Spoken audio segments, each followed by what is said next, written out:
Hello everyone and a very warm welcome back for yet another fantastic eFootball Championship competition. I'm very happy to say that we're back here at our home in our studios in Barcelona for the first club event finals of the campaign, brought to you by Konami in partnership with Arsenal FC for the eFootball Championship 2025 Arsenal FC finals. Now today we have 4 finalists from all 4 corners of the globe who will be battling it out 1v1 on the mobile platform to get their hand on this prestigious trophy here right next to me. But that's not all. That's not the biggest prize even of the day. They have a golden opportunity to get themselves the golden ticket that will take them to the World Finals this summer in Tokyo. So we have a brilliant day of electrifying matches lined up for you with the very best in the game. So let's go ahead and get started then and get gunning for today's action.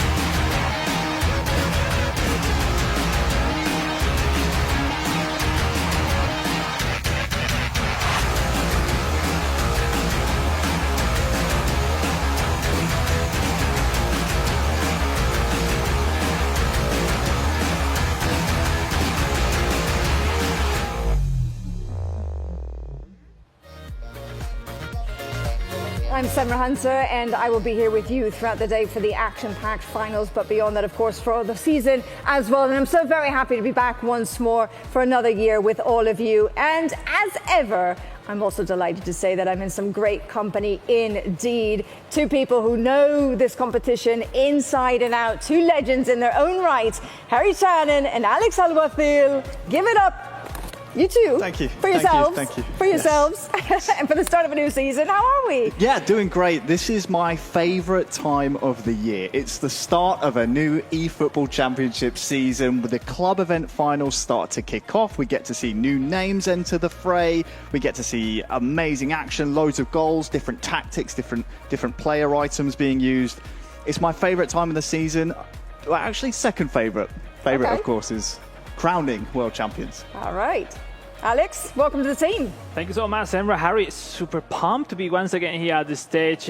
We can expect a lot of emotion during this competition. First of many opportunity for all the players across the world to qualify for the World Finals at the end of the season. Kickoff starts today. A lot of drama, nerves we can expect from today's matches, but we will see because only one will be the champion today. Only one will be the champion today. We will see the creme de la creme. Speaking of which, we of course have the main man who is in charge of it all, the tournament director, Jordi Orteu, is with us for yet another campaign. How are you, Jordi? Yeah, I'm fine. Thank you. Thank you for having me here another year. Thank you for having all of us here for another year. It's a pleasure, as always. It's a pleasure. Yeah. So it's a great day. It's a big day. We have our first major event. This is, however, the second season that we're going to enjoy this brand new format. What do you make of it? Well, I'm so excited for this season. So this is probably the most important event as we are starting the new competition. So I'm so happy and and wanting to see the players, how they perform, how the new format the format is affecting the game and the structure. So yeah, so excited to start. So the format continues to evolve. I imagine there's other adjustments as well that people have to look forward to, right? Anything you could tell us about that? Well, I think we have been working closely with Konami to improve the format. Also, we have the experience of the last season, so we have improved a lot the format and the games. So yeah, basically, we want the fans to have fun, enjoy the game, and also, they have a good opportunity to learn for the best, for these Arsenal finals. Now, talking about that partnership, a partnership made in heaven between Konami and yourselves. I know you kind of already touched on it already, but I would like to go a little bit more in detail. Tell me just how this partnership has helped to evolve or develop the tournament structure, and as well as to promote the overall growth of the ecosystem. Yeah, the partnership between Adrenaline and Konami is very good. So we are focusing on improving the fan base and the player experience, and the people enjoy the game. and we are always looking what the fans and the people ask to be in the game and in the tournaments. So we always getting the feedback from the people and implementing it together with Konami in the game. So our main focus is people to watch the games, that they can learn how the pros and the best players in the world are playing, the tactics and everything, and also the players themselves enjoying as much as possible the game. So this is the main for us. Well, there's been plenty of enjoyment to go around over the last season. I'm sure more to come this season as well. We did say that this is a major event for today. What makes it stand out, however, and what else is it that everybody at home who's watching with us can actually look forward to for the rest of the campaign over the next few months? Well, for the fans of eFootball, this is a good opportunity to see how the professionals or the best players in the world they are playing. So what tactics they use is so important, what cards they use for the best teams, so they can use these cards for the whole season, always taking a look for the new packs that Konami is bringing out to improve the game, the players and the activations. So it's a good opportunity for everyone to have the chance to see what these guys are playing so good, what they're doing, what cards they're doing, what tactics. So yeah, I think overall it's a good opportunity for everyone to enjoy the streaming and see the best in the world, and also for learn how to play better and improve in eFootball.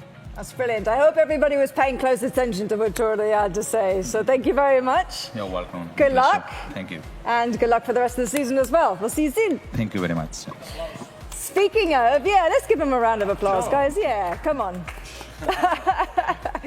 Okay, well, speaking of competition, why don't we run you through what the format actually looks like for today, and as well as how we actually got here in the first place. So the road to the finals began actually a few months back on Halloween, on October 31st, with round one. From there were 4 rounds which followed in November. It was absolutely thrilling, that month of competition. And of course, these competitions, they took place all across the globe, and they were divided into 4 key regions, of which are Eastern Asia, Oceania and other areas, Western Asia, Europe and Africa, as well as the Americas. Now, how it works is that the winners from each one of these regions, well, they have then managed to find themselves here today. They have earned their spot in competing to represent Arsenal FC. As we said, the winner will then go on to be a gunner in Tokyo in the summer at the World Finals. So, how is it going to work for today, however? Why don't we walk you through the structure of the competition for what is going to unfold over the next few hours. So the Arsenal FC finals, it's going to consist of a group stage, round robin style. Everybody's going to play each other one time. And how it will work is that for a win, a player will be awarded 3 points. For a draw, it'll be a point apiece. And for a loss, obviously, no points to be awarded. However, the first and the second player to finish at the top of the group will then advance to the grand finals. All of the matches will be played in a single game format. And then when we get to the grand finals, if after 90 in-game minutes no winner has been decided, then we will go to a shootout round to find out who actually is going to be taking home the top 2 prizes, the trophy as well as that ticket to Japan. So guys, talking about this format, obviously being very similar to what we saw last season, what are some of the expectations that you both have? What are some of the things that you're both looking forward to? It's always fun seeing at the first club event of the season. This is the first chance to qualify. You always want to be the first player to punch their ticket to the World Finals. This is the earliest time for them to do so.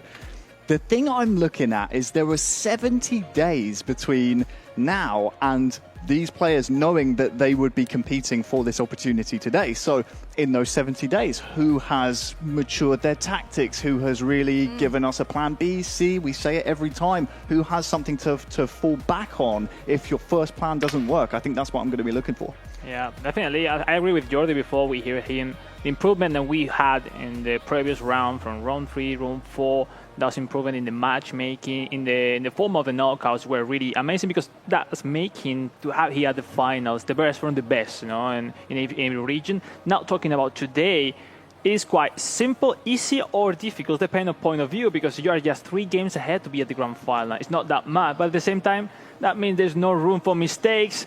At this stage, we've seen the history, many players, that it takes long to get that feeling with the game, that confidence, that nerves out, and we'll see, because most of them, we will see right now, are making this first appearance at this stage, so I don't know what could happen today.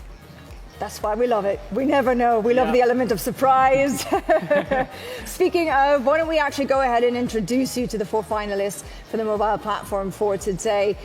We'll just quickly read off their names, but then I'll hand it over to the guys to actually give you proper, nice, detailed analysis as to who they are, their profiles, their playing styles, and so on. So we have from Indonesia, Zeus Huda, who is the regional winner of Asia East and Oceania and others. Then we have from Morocco, AN10 Tienes, who is from Asia West, also a compatriot from the North African country of Morocco. Saber AT is the regional winner from Europe and Africa. And last but not least for you, Luis Nuben 444 hails from Brazil on the other side of the Atlantic. He is the regional winner of the Americas. Now, let's go through each one of these individually, one by one. Why don't you go first, Alex? Tell us a little bit more about Zeus Huda and what we can expect. Well, Zeus Huda is a great player. He's making his debut at this stage. Just 21 years old from Indonesia, the recent country on esports, on eFootball, winning a lot of recent tournaments. And Huda, it is fun to say, because at the moment he was playing the wrong foot. I was there with him, and not that, he was facing his teammate in the same place, in the same action, because he's his teammate from Indonesia. So Radinka. So it's pretty amazing. Now this guy has a future insane. It is really those talent that one day could be one champion, Harry, but he have what it takes to be now at this day and perform that he usually do in the trainings. We'll see. Exciting. So he could be a potential trailblazer then for what is looking like it's going to be a hotbed for eFootball Championship going forward in Indonesia. Well, let's talk a little bit about Tienes then from Morocco, someone who actually is a bit more familiar, and we are more familiar with him as he was here last season. You reminded me that he featured at the FC Barcelona finals. That's right. But the only one of the 4 that actually has that experience. Does that give him a bit of an edge?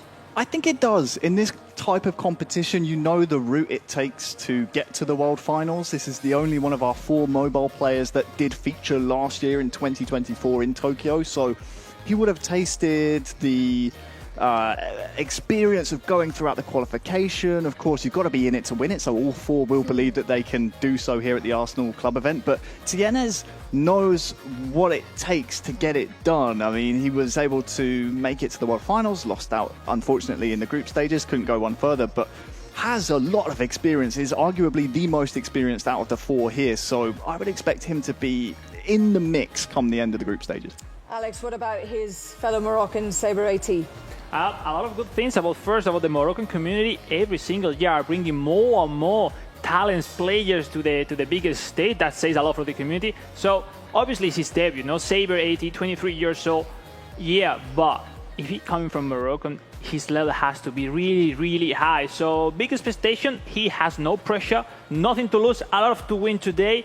This man obviously is the underdog, but keep an eye on his gameplay. This man has something to show today for sure, and we'll see. Excited to have him today. So Morocco may be quite a powerhouse on this side of the pond, but on the other side, I think it's fair to say that Brazil does also tend to be, much like in real world football, for eFootball, it also is a massive factory and producer of top quality players, such as Luis Nuben, 444. Luis Enrique, 23 years old. I mean, you're so right. It's a hotbed of talent in South America. This young Brazilian is the latest to come out of that factory that is just producing talent after talent on both console and mobile. Of course, the current reigning mobile world champion belongs to this country as well. We've seen the likes of Juninho and Paulo Victor in that conversation as well. So the Brazilian community just seems to find talent, and they're putting the trust and their faith in those types of players. I think Luis Enrique has a real chance here to join that conversation. He will feel that he belongs in that conversation. The way to prove it to everyone is winning here. All right, well, speaking of winning, let's see how the state of play is looking for the next few hours. We'll give you a rundown of all of the matches and the order of which they're going to be played in the group stage, all of which, by the way, are going to be available for your viewing pleasure on our streaming platform. So make sure that you keep it open all day. Up first, we've got Zusuda against Saber, followed by Luis Nuben 444 and Tienes for match 2.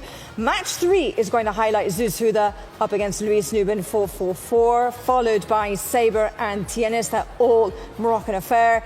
Then we've got Zusuda against Tienes, and last but not least for you, a one-to-one battle between Saber and Luis Nuben 444. So, having a look at the matchups, and more interestingly, perhaps, the actual order in which they're going to be played, considering who may be more of a heavy hitter than others. What do you make of how things might pan out here? Well, I think when you look at that match number 5, Alex, you're looking at someone that you spotlighted, yeah. Huda against Tienes. The fact that they play each other in the third match of the running order, I think that could come down to a little preview of the grand final. It could come down to one of them potentially being able to knock out their arguably closest competitor from mathematically being able to join them in the grand final. So we need a lot of eFootball Mobile to be played before we get there, but that has some interesting permutations. The fact they play each other last, I think that will be a fun one. Yeah, when you have a games played before against the same opponent in a potential final, you got a lot of information. Because besides that, game 1 for all these 4 players will be clinical in the way they can set up their mindset for the rest of the tournament. Because, game 1, they haven't faced each other, most of them. So it's like, you can't see what's your actual level compared to your opponent. So game 1 for all these 4 players will send the basis in terms of level, mindset, nerves, let's say. So we'll see. Excited to see those games for sure. It happens every time, Semra. We get to these club event finals. We're looking for someone to stamp their name on that ticket, and any 4 of these could. It's going to be a fun day. Oh, it's going to be a very fun day indeed. And if I may borrow from one of your favorite sayings, every single point matters. Well, of course, it is true for the players, but not just for the players, also for all of you at home, because you have a brilliant opportunity to pick up some points, valuable points as well. So make sure, as a quick reminder, that you can grab 500 eFootball points by clicking on the viewing campaign banner in the game, and don't miss out. You want to make sure to take advantage of this opportunity, and you can do so by joining the stream right now. But that is not all. We actually have another campaign, a giveaway campaign. I don't know about the 2 of you, but I do love a signed shirt. Oh yeah. Not for everyone, but only for the lucky one. Yeah, for sure. Exactly. Not everybody's going to be able to get this one. Only one lucky person is going to be able to get a signed Arsenal FC shirt by all of the players. Make sure to join in the giveaway, and you can do so by heading over to our socials, and you can be taking this home with you. A lovely shirt indeed. And as ever, make sure that you stay up to date on all the latest news, all the exclusive details, all kinds of information, anything that you want to know about eFootball. You can do so by checking out all of our official platforms there for you on the bottom of the screen. And of course, you can always head over to the official eFootball website as well. So, having said that, I think we're ready to go, guys. I think so. Let's go, I'm ready. Let's go. Okay, so let's go ahead and introduce our first pairing of the day. It's going to be Zusuda and Saber.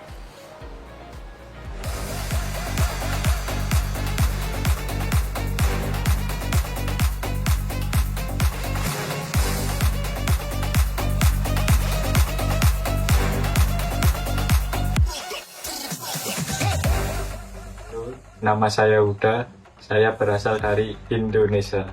Semoga tahun ini saya bisa membawa pulang piala ke Indonesia.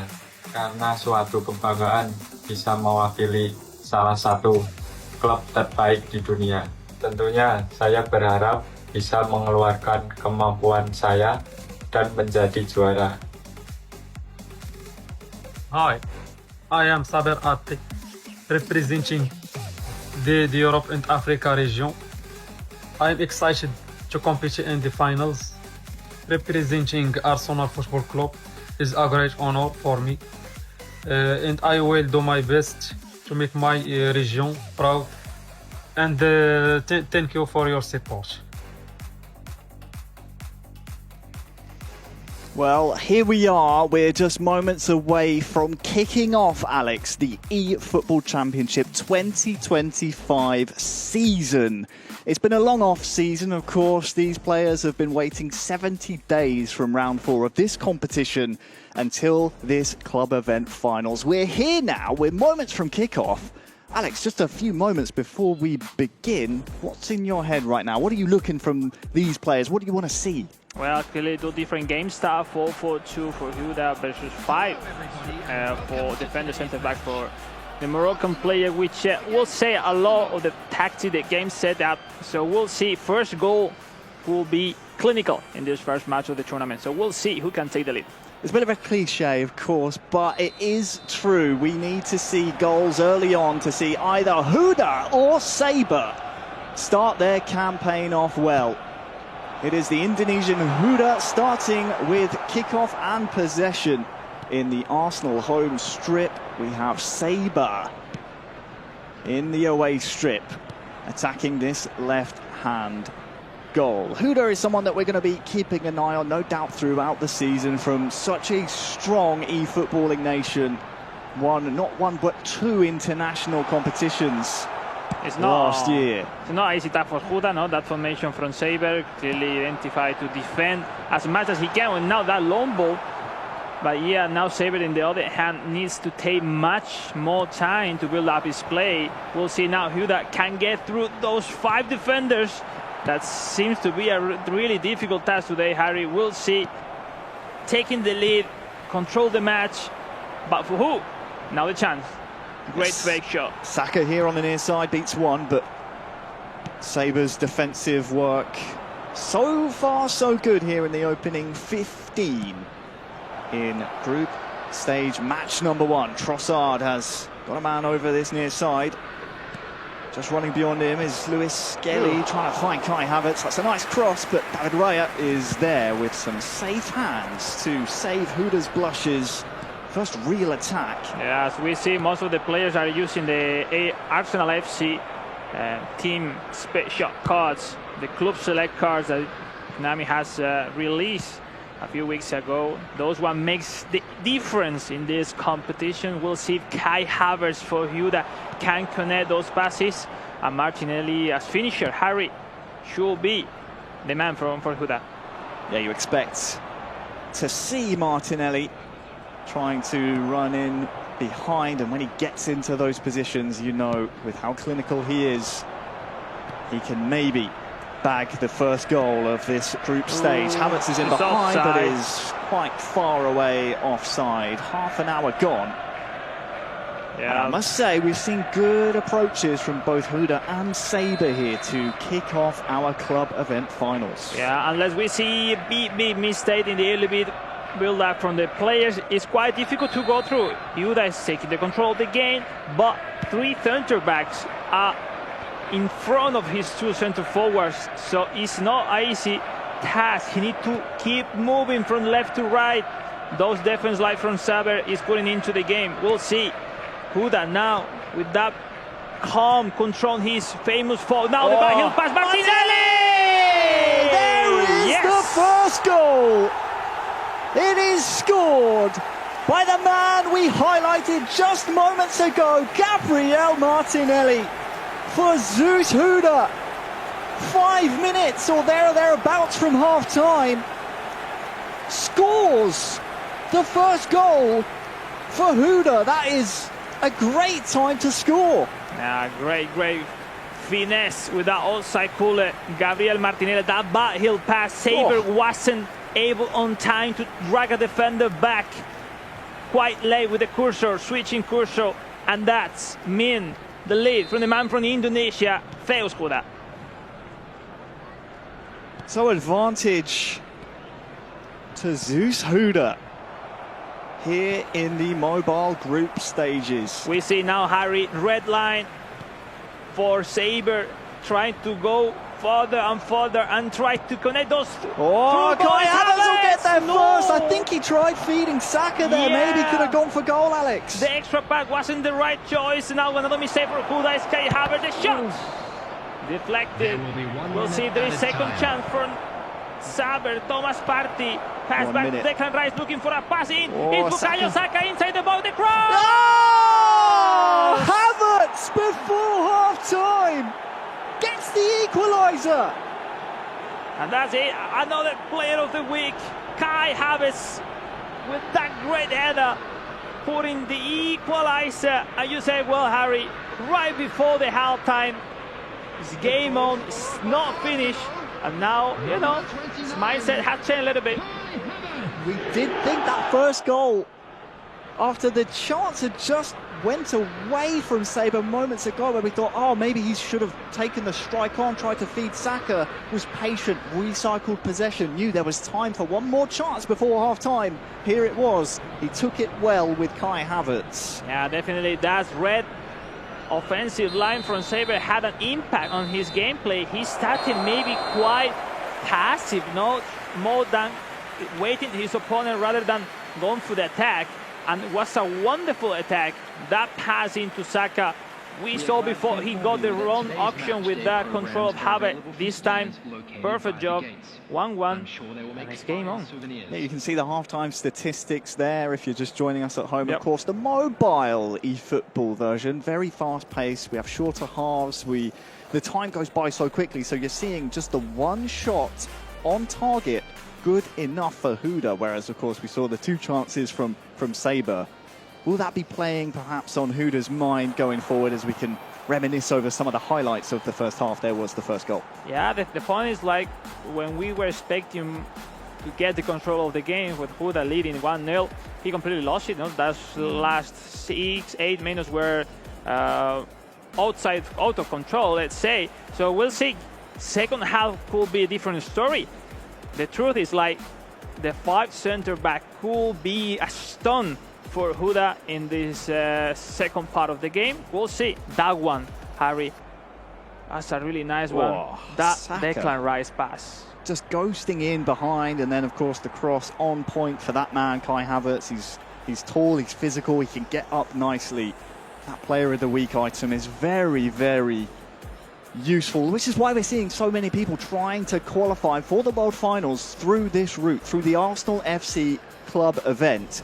It's because of players like Havertz. You have so many options within this Arsenal team that might just give you that edge over any opponents you might meet perhaps in the World Finals. Yeah, let's see. It is on eFootball Mobile when you have your opponent around the box and he starts to have 1, 2, 3 choices. It's really difficult to defend those situations.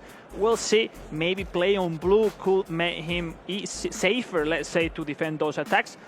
By the time 1-1, it's game on, and we'll see who can take the first 3 points of this group. Oh, it's just shaping up so perfectly. I thought perhaps, I mean, we often see it in eFootball Mobile sometimes. You see a team score the first goal, the other team has to try and put too many bodies forward, and then we see them concede another one, and then they're constantly playing catch-up. But what a response, I have to say, from Saber. Perfect response. In the right moment, so we'll see. Second half, 1-1. So we switch sides. Saber and Huda will lock horns once more in our first match here in the group stages. It's a round-robin format, of course. We'll see 3 points for a win, 1 for a draw, none for a loss. There is no extra time or penalties yet. We may need that later on in the grand finals. We'll have to wait and see. Here's Trossard Dope for Huda. Just giving chase again to Saka after giving the ball away. He's won the ball back now for the Indonesian, Huda. A lot of defenders. It's plenty of black shirts. Saber now with a counter. Oh. Snow. Huda who need to start and be creative, not to go through. That pass well deflected by Saliba. Now Saber quite being not patient in that early build-up, going super fast with the attack. Now we'll see if now open to the left-hand side can create that space. Yes, it's Omar Partey, the box-to-box midfielder, joins the attack in a fashion way. Well, don't forget, this is exactly what what he did, Alex, for his equaliser. Was so patient, and Trossard trickles it in! And from 1-0 down, Saber has scored with Trossard now in the second half and is now leading Huda 2-1. Definitely perfect job. That superiority in the left-hand side, 2v1 to win that space behind the right back. And then Huda wasn't fast enough to treat Kursor going for the pressure, maybe too passive, no, waiting in the, in the end of the box. So in the end, that's it. Good job. What a comeback we have seen from Saber. Now that all the eyes I think are going to be on Huda, yeah, because we're going to see now him try and go to that plan B, plan C we were talking about at the top of the show. Now how Saber is moving back, Trossard and Bukayo Saka try to be more conservative, more deep in his lines. Huda has to do something else with that quick counter formation.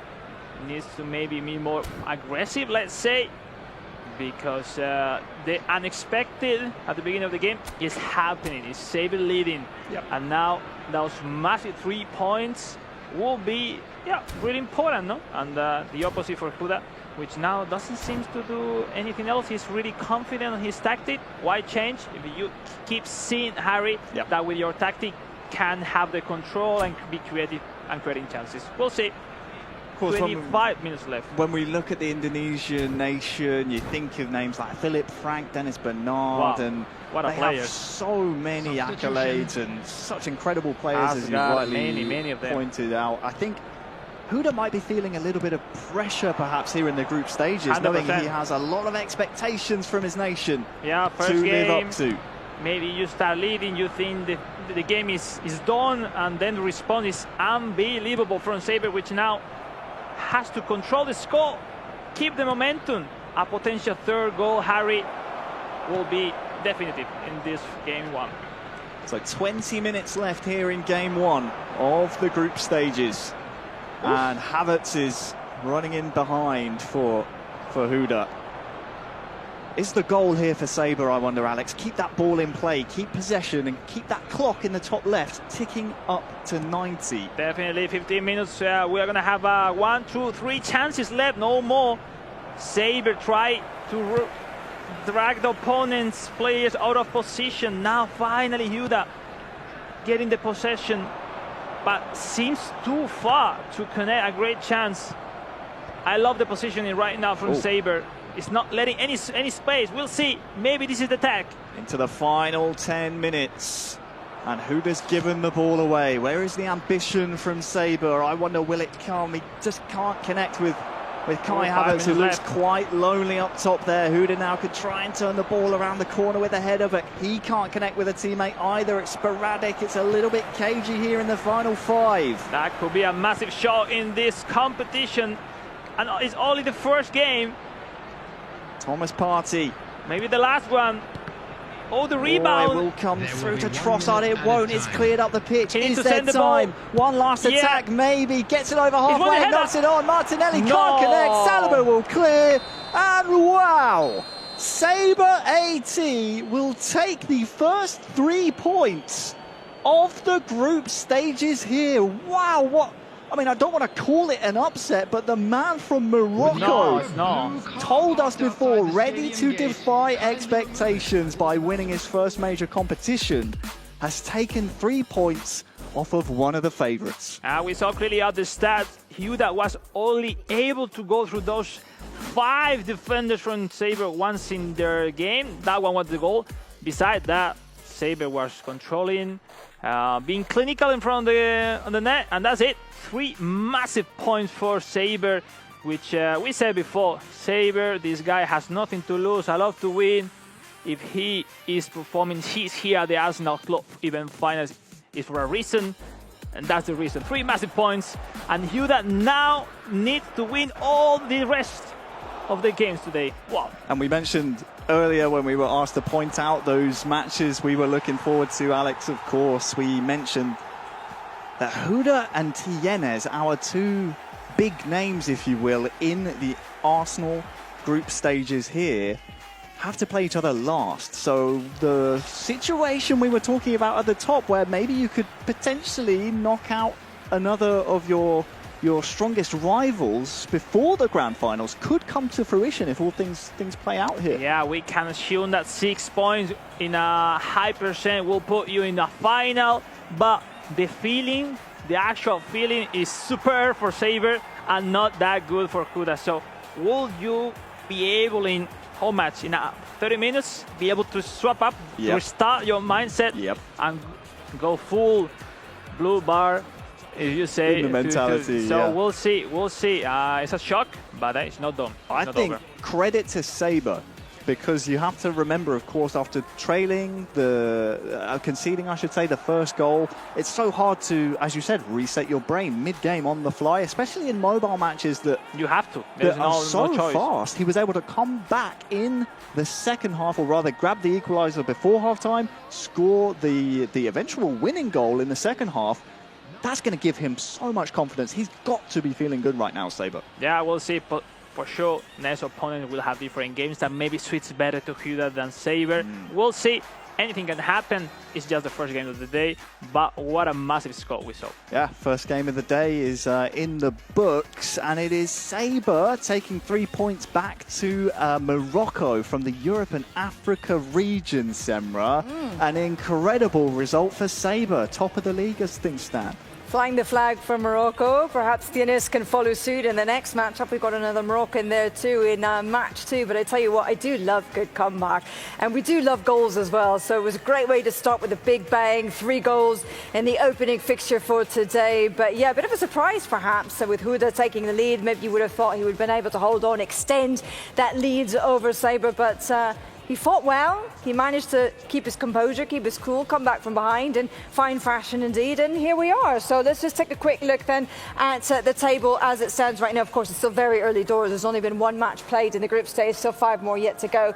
But as it stands, we've got the result of 2-1, meaning that Saber is going to be sitting pretty at the top of the lot, followed by Luis Nubin 4-4 and Finais, as we said. Those two are going to be in contention next. Huda will have plenty of work to do then, with a golden difference of -1 and 0 points on the board. So why don't we go ahead and start whetting our appetites for that next matchup? What do you think we can expect to see there? It's a good question, because we've always seen Tienes in the past come really, really close. Has looked really, really good up until a grand finals when it's time to lift a trophy. And then sadly just falls at the last hurdle. We saw it from different competitions, club events, international events. Probably he's come so close. He's the player with the most experience in the world scene of eFootball Mobile. So I'm sure he's back with that confidence, with that control game style. But you know, Brazilian player in front, those players are really, really good.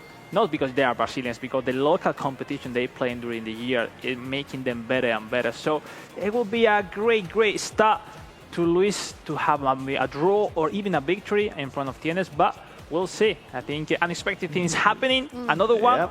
Let's see. We've seen one upset already, Semra. Could we see another one, I wonder? Absolutely. It's always on the cards, isn't it? In terms of their playing styles and the weapons they have in their arsenal, no pun intended, but you see what I did there. What do you think are some of the strengths and the virtues of each one of these players?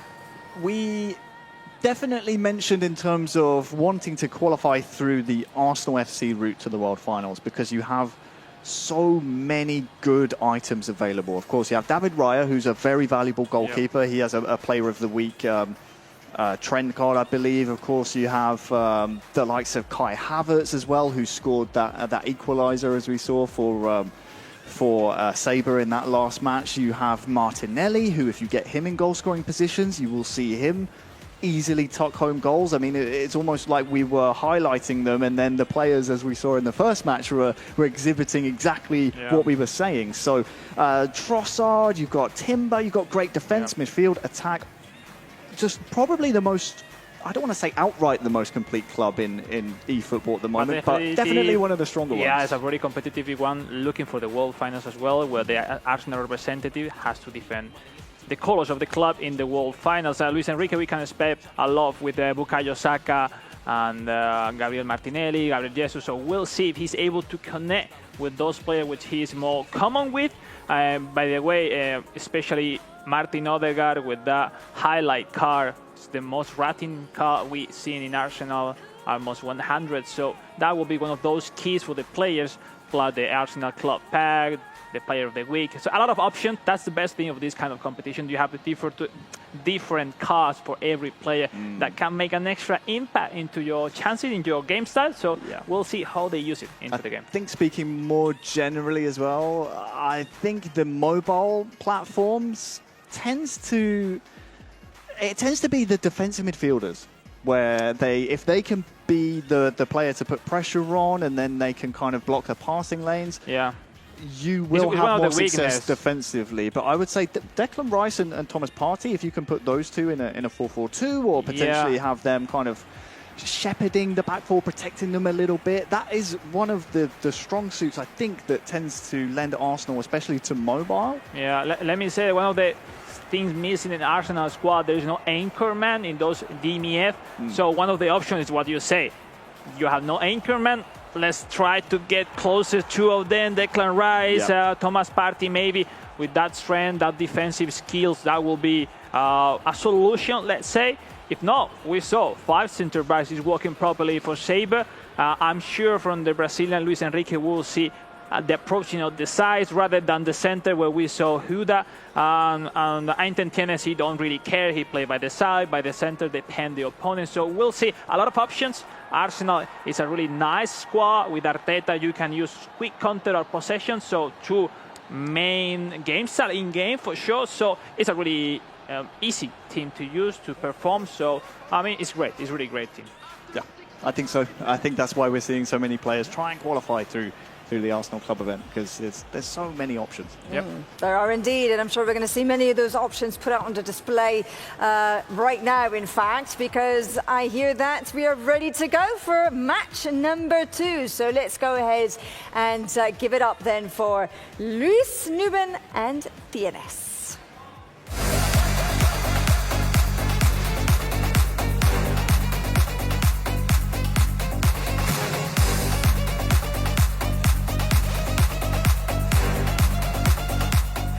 Luis Nuben, 4-4. Sou do Brasil. Minhas expectativas para essas finais é que o delay e o lag não atrapalhem tanto. Eu espero que eu consiga fazer o jogo cadenciado, que eu fique mais com a bola e que eu consiga aproveitar as chances que eu consegui criar. Eu quero defender a equipe do Arsenal porque é uma equipe que eu consigo montar o time na formação que sou acostumado a jogar. E eu espero que seja feliz. Hello, my name is Ainten Tienes. I am the representative of Asia West, and I expect from the finals to be competitive by facing strong opponents from other region, and I wish to be the champion. And I want to represent Arsenal because it is a great club and my dream club too. And I wish to be the representative of Arsenal in the World Finals. It would be an honor for me. Vamos. Well, great to hear from our next 2 to take the stage, of course, Ainten Tienes.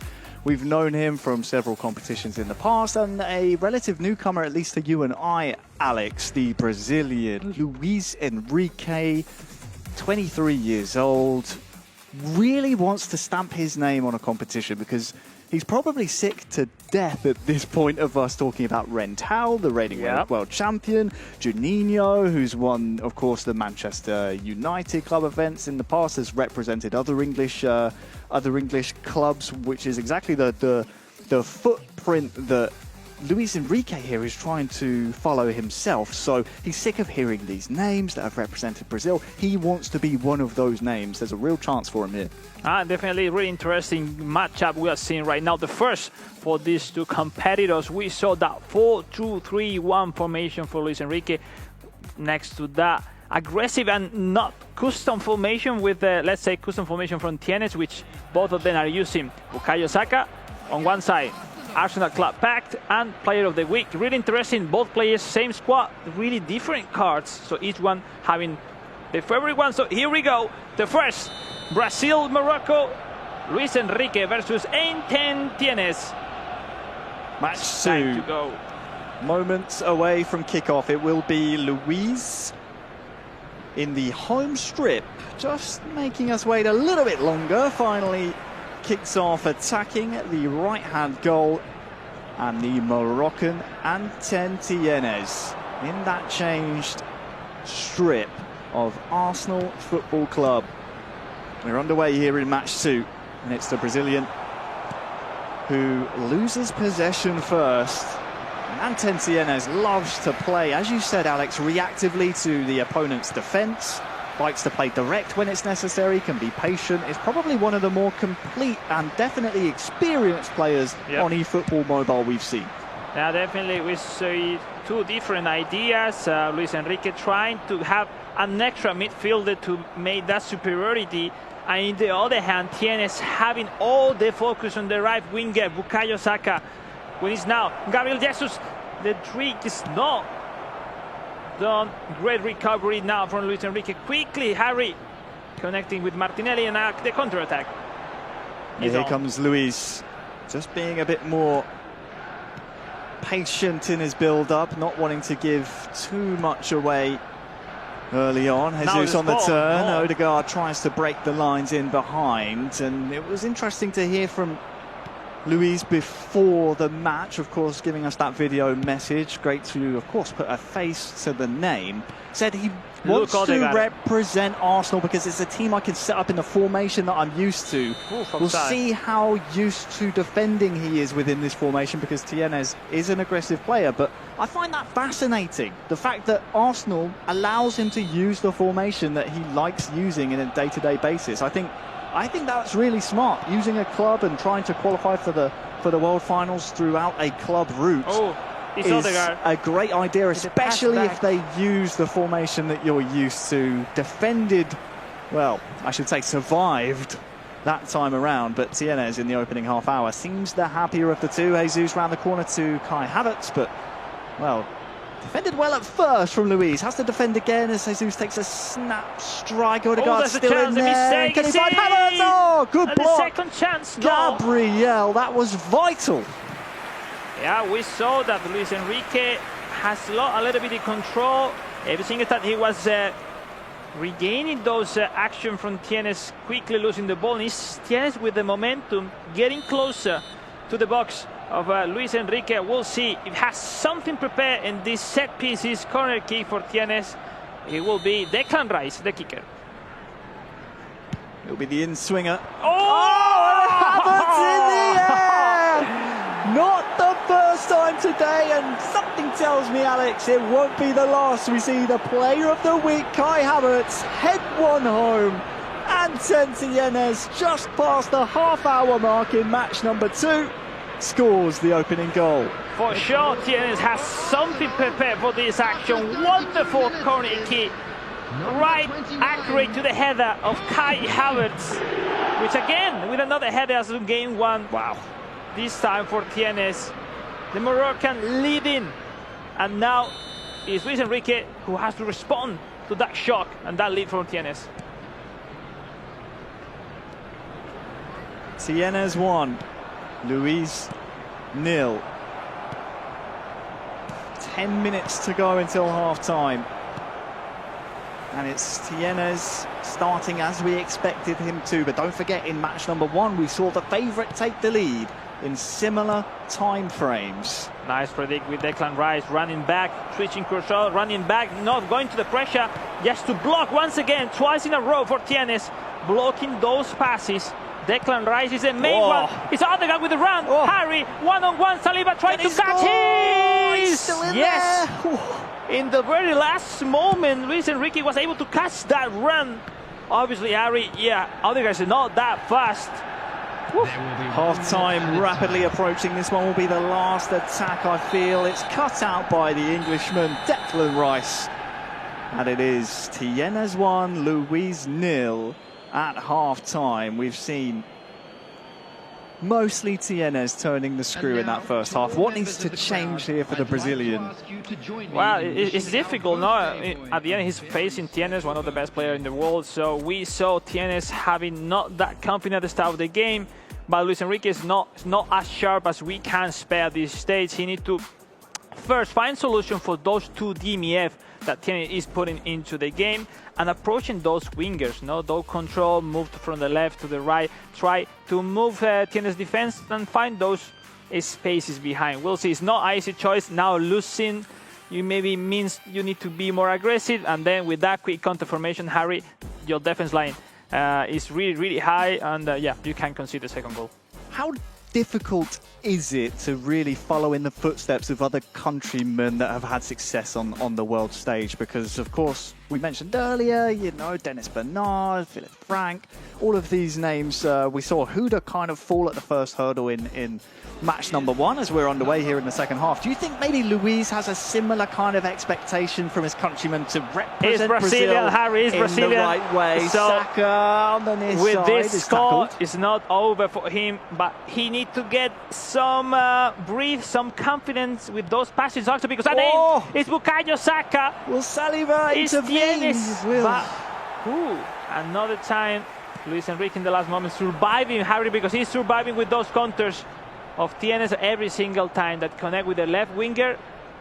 Odegaard is completely running forward alone, and that's a problem for Luis Enrique. So 10 minutes so far in this second half. If you're just joining us, it is Tienes in the Arsenal away strip, currently with a 1-goal advantage. But let me say, it's wonderful to see Tienes with that formation, because it's the first time I'm seeing him with that one. It's a completely formation that we are really used to see on console. With now see the chance of Luis Enrique, Ben White. Wow, Ben White has joined the attack there. The missed pass. Harry is the counter. There would be a problem if Ben White doesn't get back in time. It looks like Tienes is trying to exploit that exact weakness, and Saka has won the ball for him in midfield Once as well. again, The 1-2, fantastic. Who can catch Saka, if anyone? And Havertz! Now, it's unbelievable how that formation is working properly for Tienes. Wonderful finishing, first time shot, Kai Havertz. And every single time Bukayo Saka is running forward, has a Formula 1 car running, because that speed is insane. Nothing for Ben White. That exactly this chance, if we remember when it was Ben White running up front and leaving behind that slot for that counter from Tienes. He remembered. Wonderful. He remembered on his way to the attack. Even though he couldn't do it the first time around, he remembered that Ben White had a lot of ground to cover to get back in defence. You need to finish your chances, Harry. At this level, those details makes the difference. I have to say, it's really impressive to see the standard card of Tomiyasu rather than one of the special ones from him. It's a card that even the standard one works properly, really good. But we'll see. 2 goals down. Wow, this stuff, it's missing like 30 minutes. We'll see. Now Luis Enrique needs a goal, 100%, as soon as possible. Absolutely he does, following the Tienes second half goal, which put him 2 goals in front. We will need to see some chances forged and taken by Luis Enrique if he wants to salvage some points here in the group stages. 20 minutes to go. Yeah, we'll see. Now Tienes doing what it has to do, taking the possession, taking the control. Desperate a little bit your opponent, but not really playing defensive, just moving the ball around, left to right. Look at that line of 4 strikers. That's what he wants. Martinelli with a rhythm change inside the ball. The turn. What can you say? Ciao, ciao. 3-0 from Tienes. What a way to start the competition. Patience paid off. Tienes has 3 goals, no doubt has 3 points in his opening group stage game here. But this goal was fantastic. The drop of the shoulder, the cut inside, and the finish was wonderful. And you painted a perfect picture, Alex, because you said it's patience. He wants to play it from right to left, left to right. That's exactly what he did in the build-up. No, definitely quite late every single moment of that last action. Luis Enrique wasn't catching properly the defender to match up those turns, those action. Wonderful finesse. 3-0 for Tienes, which is showing us why he is the favorite for today's competition. So Tienes 3, Luis 0. And he wants more. We'll see now if there's a reaction. The through ball is Gabriel Jesus. Magallanes, Gabriel Jesus. Yes. See. There is life in Luis yet. That player of the week, Gabriel Jesus, tucks it home. And is there enough time for the Brazilian to stage a comeback here? You'd imagine Tienes has the defensive capabilities to hold him off, but stranger things have happened here, Alex. No, definitely. It's on time. It's on time for reaction. We saw maybe more relaxed than usually. Tienes switching good, so great momentum, great through pass, great finish in 3-1. We'll see. It has to be now. Luis Enrique needs a second goal to be on the game. We'll see. So 3-1, the and kickoff that is wonderful. Jesus Whoa. towards Jorginho! Whoa. Wonderful kick of Tienes. That's all. 4-1 is like, you have a response, I have a better one. Wonderful play. Wonderful play. He is a special player, Tienes. We saw him last year, of course, at the FC Barcelona club finals, made it all the way to the grand final, lost on penalties there, was able to qualify for the world finals still throughout the open route, if I remember correctly. The world finals didn't go his way. He's represented Morocco on the national stage, made it all the way to finals again, but came away with a silver medal. Something tells me this story of Tienes is going to continue on, and it's going to make, when he eventually wins a title, that much sweeter. Of course, plenty of group stage action still to play, but there's a reason we figure him as one of the favourites here. 90th minute rapidly approaching, and he is 4-1 to the good. There will be 5 Yeah, minutes definitely. Well, 4 minutes left. We see that Tienes every single time have a lot of facilities on that left wings. Every single time Ben White joined the attack, left a lot of space behind. Another finesse. Martinelli, in a fashionable way, scoring the 5th one in this game. Player of the week. This car is really good, Harry, but on hands of Einten Tienes is even better. That block, that sliding tackle from Saliba wasn't enough. And the feeling that we were seeing during the whole match, Harry, Luis Enrique is not finding solutions with the cruiser, with the matchup, following those runs from the left-hand side of the pitch from Tienes. That's why we're seeing that score, 5-1. And wow. I mean, that's a statement. When you see the 4th official hold up 5, he will have the last one. Luis will almost get another one back. Unlucky, but overall. There's the full-time whistle. When you see the number 5 held up by the 4th official, you think, oh, I have to defend and there's a chance for my opponent to come back. Tienes has that mentality to think, no, there's more time for me to go and get more goals. That's exactly what he did. The stats speak for themselves. Tienes, 3 points over Luis Enrique. And great start. There's no better start of your competition as Tienes did with that result. Overall, we saw Luis Enrique having some flashes in the attack that he can do something else, but which is the most important part of the competition, which is in the defense side. He wasn't able to defend any single action from Tienes. Tactically was impossible to defend, let's say. He has to change something. Ben White has to put it on defensive individual tactic, let's say, because those run from Martinelli, Odegaard was outstanding and really easy for Tienes, for sure. Yeah, we saw different orientations, I suppose, of the formation, because it was close. We saw it there. I mean, 2/3 of the match had gone through. I mean, 65th minute, it was still only 1-0 to Tienes, so it was close and it was competitive. Yeah. But it was that note, wasn't it, from Tienes? He saw Ben White attacking for Luis, whereas we saw from Tienes when Ben White was in possession, he wasn't trying to go forward. He wasn't trying to join the attack, and that's where those 70 days come into it, from the round 4 to the club finals. Those 70 days you use to really get to know your squad and your tactics. Something tells me Tienes has done his homework. It's a balance. You need to find a balance in your formation. Having those fullbacks running up front gives you a lot in the offensive side, but defensively, if you don't finish your chances, man, you will struggle a lot running back, and that's why TNS got really simple. No, we haven't seen those formations as TNS is putting it today properly before in mobile. Yes, on console. That says a lot. TNS is taking an eye on console size, digging on his game side to keep improving, and now he's found something else. We're admiring some of his handiwork here. Of course, we did see the somewhat of a consolation in the end from Luis, but I'd say that third goal, where he was able to cut inside with Martinelli, probably the pick of the bunch, I would say, from TNS. Had a little bit of everything. And we'll see now the replay of the kickoff right after this run. The kickoff, you can train in at home, and you can more or less, depends your formation, having that automatic movement in your mind to make it muscle instantly, boom, boom, boom, easy. And that's why, look at that, the simple, perfect. Luis Enrique wasn't able to run back with one of those defenders. He did, but quite late. And wonderful build-up play with that kickoff.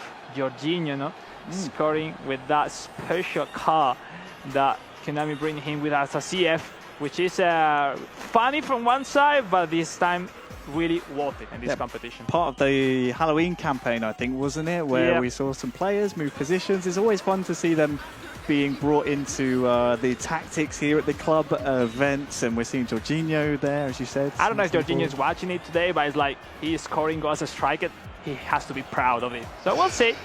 We hope he's watching, but there was the fifth and final goal we saw from TNS in match number 2 of our live stream. Here's, of course, first game of the group stages. I mean, what can we say about TNS? TNS has set the levels on today's matches, and if someone has something to say, he needs to prove it, because he proved already. So he really has. Stop for the rest. He is a strong competitor. I think he's proven to everyone at home that we know what we're talking about a little bit when we say he's one of the favourites. It's only the first game as well. Of course, still there could be things that go downhill for some, uphill for others. You never know. But so far, so good for TNS. He is top of the league after that 3-point performance, Semra. What do you make of that one? Oof. What a start from Morocco as well, by the way. It's absolutely incredible, outstanding start for those two from North Africa. We're just taking a quick look at how the group stage is shaping up, and obviously a little bit of work to do then for the Brazilian and the Indonesian, who are actually going to be in action coming up just around the corner here. But I mean, honestly, what a statement performance from both of the Moroccans across the board. And I think in particular, I love the way in which he found himself with a little bit of a setback momentarily, TNS. But he said, you know what, I'm going to let you all know who I am, what I'm about. You said it, they're here to win it. You're in it to win it, that's the expression, right? And that's exactly what they're trying to do. Speaking of winning, by the way, as we said, the next two competitors really do need to get those 3 points on the scoreboard as quickly as possible, because both of them have suffered defeats in their opening fixtures. So not much time for Luis Enrique to really recuperate and to lick his wounds, but he does have a brilliant opportunity now to make sure that he can right the wrongs of what happened earlier in the day. So why don't we get straight to it then? The players are ready to go, and so are we. It's Huda against Luis Enrique.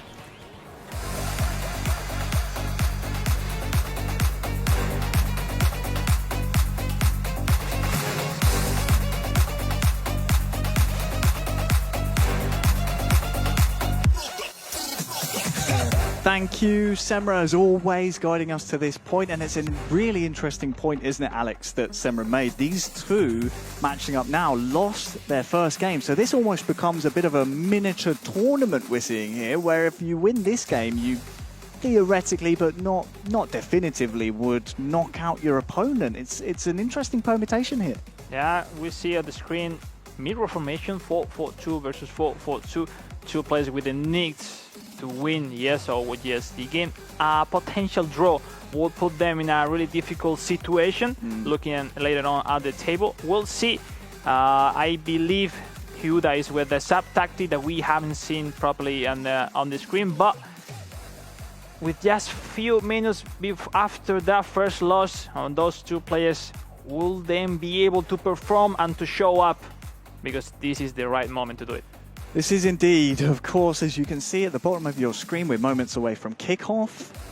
It's a must-win game. Yep. And the psychology of it, of course, the way the schedule has played out. Huda had a game off, had a game break, whereas Luis now has to get right back on the horse. And he has played already with Tiene, so maybe it's positive. We'll see. You will see. We will indeed. We are underway. It is Huda against Luis in match number 3. Both of these gentlemen's second game of the group stages, both without a point to their name.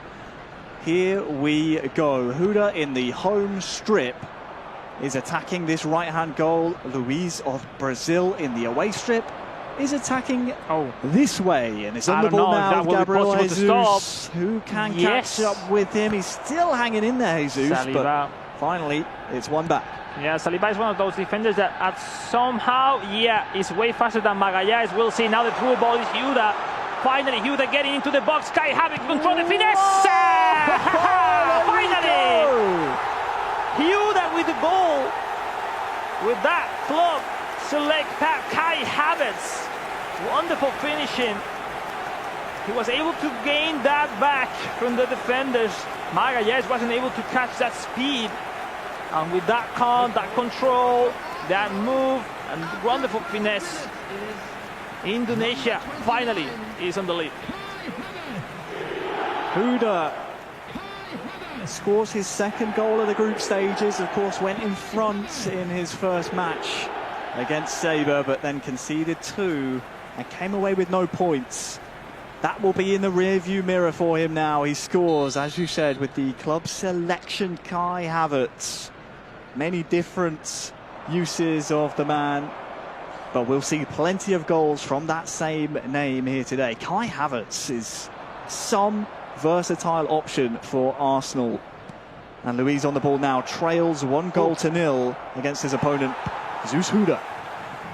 A player who start leading twice in a row, it means he got the dominance of the gameplay and he knows what he's doing, but will he be able to keep the score, keep the defense strong as he usually do? Will how to respond now? Leonardo Trossard winning the back again. The control, the rad, this finish. I think the defender there did just enough. You Simple, could see but efficient. Blue bar, that shot was just a little bit too tame. Yeah. And allowed the goalkeeper, thanks to the defensive pressure, to be right behind it. Here comes Luis in some attacking fashion. Luis Enrique, of course, of Brazil, representative and qualifier through the Americas, has won himself a free kick here in quite a nice position, Alex. We'll see if he will choose the direct shot or will rather looking for a pass. Is Bukayo Saka with Takehiro Tomiyasu waiting for a teammate. No one is getting closer. Odegaard. It's a simple pass. It's Havertz. Now the superiority is Luis Enrique. No pressure in front. Easy peasy for Kai Havertz. Same special cut working. Unbelievable, ladies and gentlemen. 1-1. What a response from Luis. He himself scores his second goal of the group stages. And with 30 minutes gone, we've had 2 goals already, both scored by Kai Havertz. Same card, as you said, same in-game item, but this time with the left foot, just tucks it home really nicely. Good patience and good turn. Really easy for Luis Enrique. Huda wasn't able to catch Calafiori getting closer and do not let him to turn around. They both, let's say, are struggling in that defense side to get closer to their marks. We'll see if now a kickoff will work properly for Huda. Well, Huda into the box with Martinelli, still maintains possession. And again, Kai Havertz! Lucky on the side, Indonesia leading 2-1. And it's once again Havertz who found the gift from Luis Enrique, Harry, because you can't concede those mistakes. You need to clear properly the chance, because at this level, no one will fail that chance. Lucky he can be more solid. 50-50 on that point. Sometimes you just get that little bit of rub of the green, that little bit of fortune you need at this level. You need to spam the clear bottom, and he didn't. He was looking for a pass. Just to remind, when you clear is way stronger, the action, than the pass action. Now the kill straight away up the other end. It's Gabriel Jesus. The goalkeeper's come such a long way, and they cannot stop scoring. What's going on? 2-2. The response, the player of the week, Gabriel Jesus, who is scoring again. And what we see, they keep struggling defending, and they are really good attacking. So 2-2. Let's start from zero, Harry. Let's start again. He says, you know what? If you're going to get luck up one end, I'm going to just force my own luck here. Straight away. What a response from Luis. I want to say, David Raya, the goalkeeper, offensive goalkeeper, it means in those through ball to the back. He runs out so quickly. I believe for this situation, it's not a disadvantage. Anyway, 2-2, and we'll see the kickoff from Yuda. Surely not another one. Whoa, I don't know, eh? Anything can happen. Great turn. Martinelli tune in. Once again, 1-2 pass to the Finais. What's going on? Yuda with a fashion finish shot, leading through 3-2. And the feeling that this will don't stop. We'll see. Oh, I don't know. 5 goals.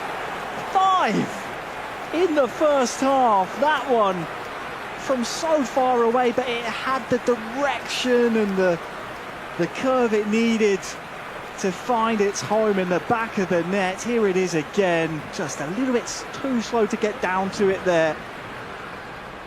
And poor Luis, every time he gets his equaliser, he's now he lost the kickoff again. Finally, Yuda was able to defend that kickoff, and now the counter kickoff, which is not Martinelli, Luis Enrique, which every single time Harry is down, the score is not able to take the lead.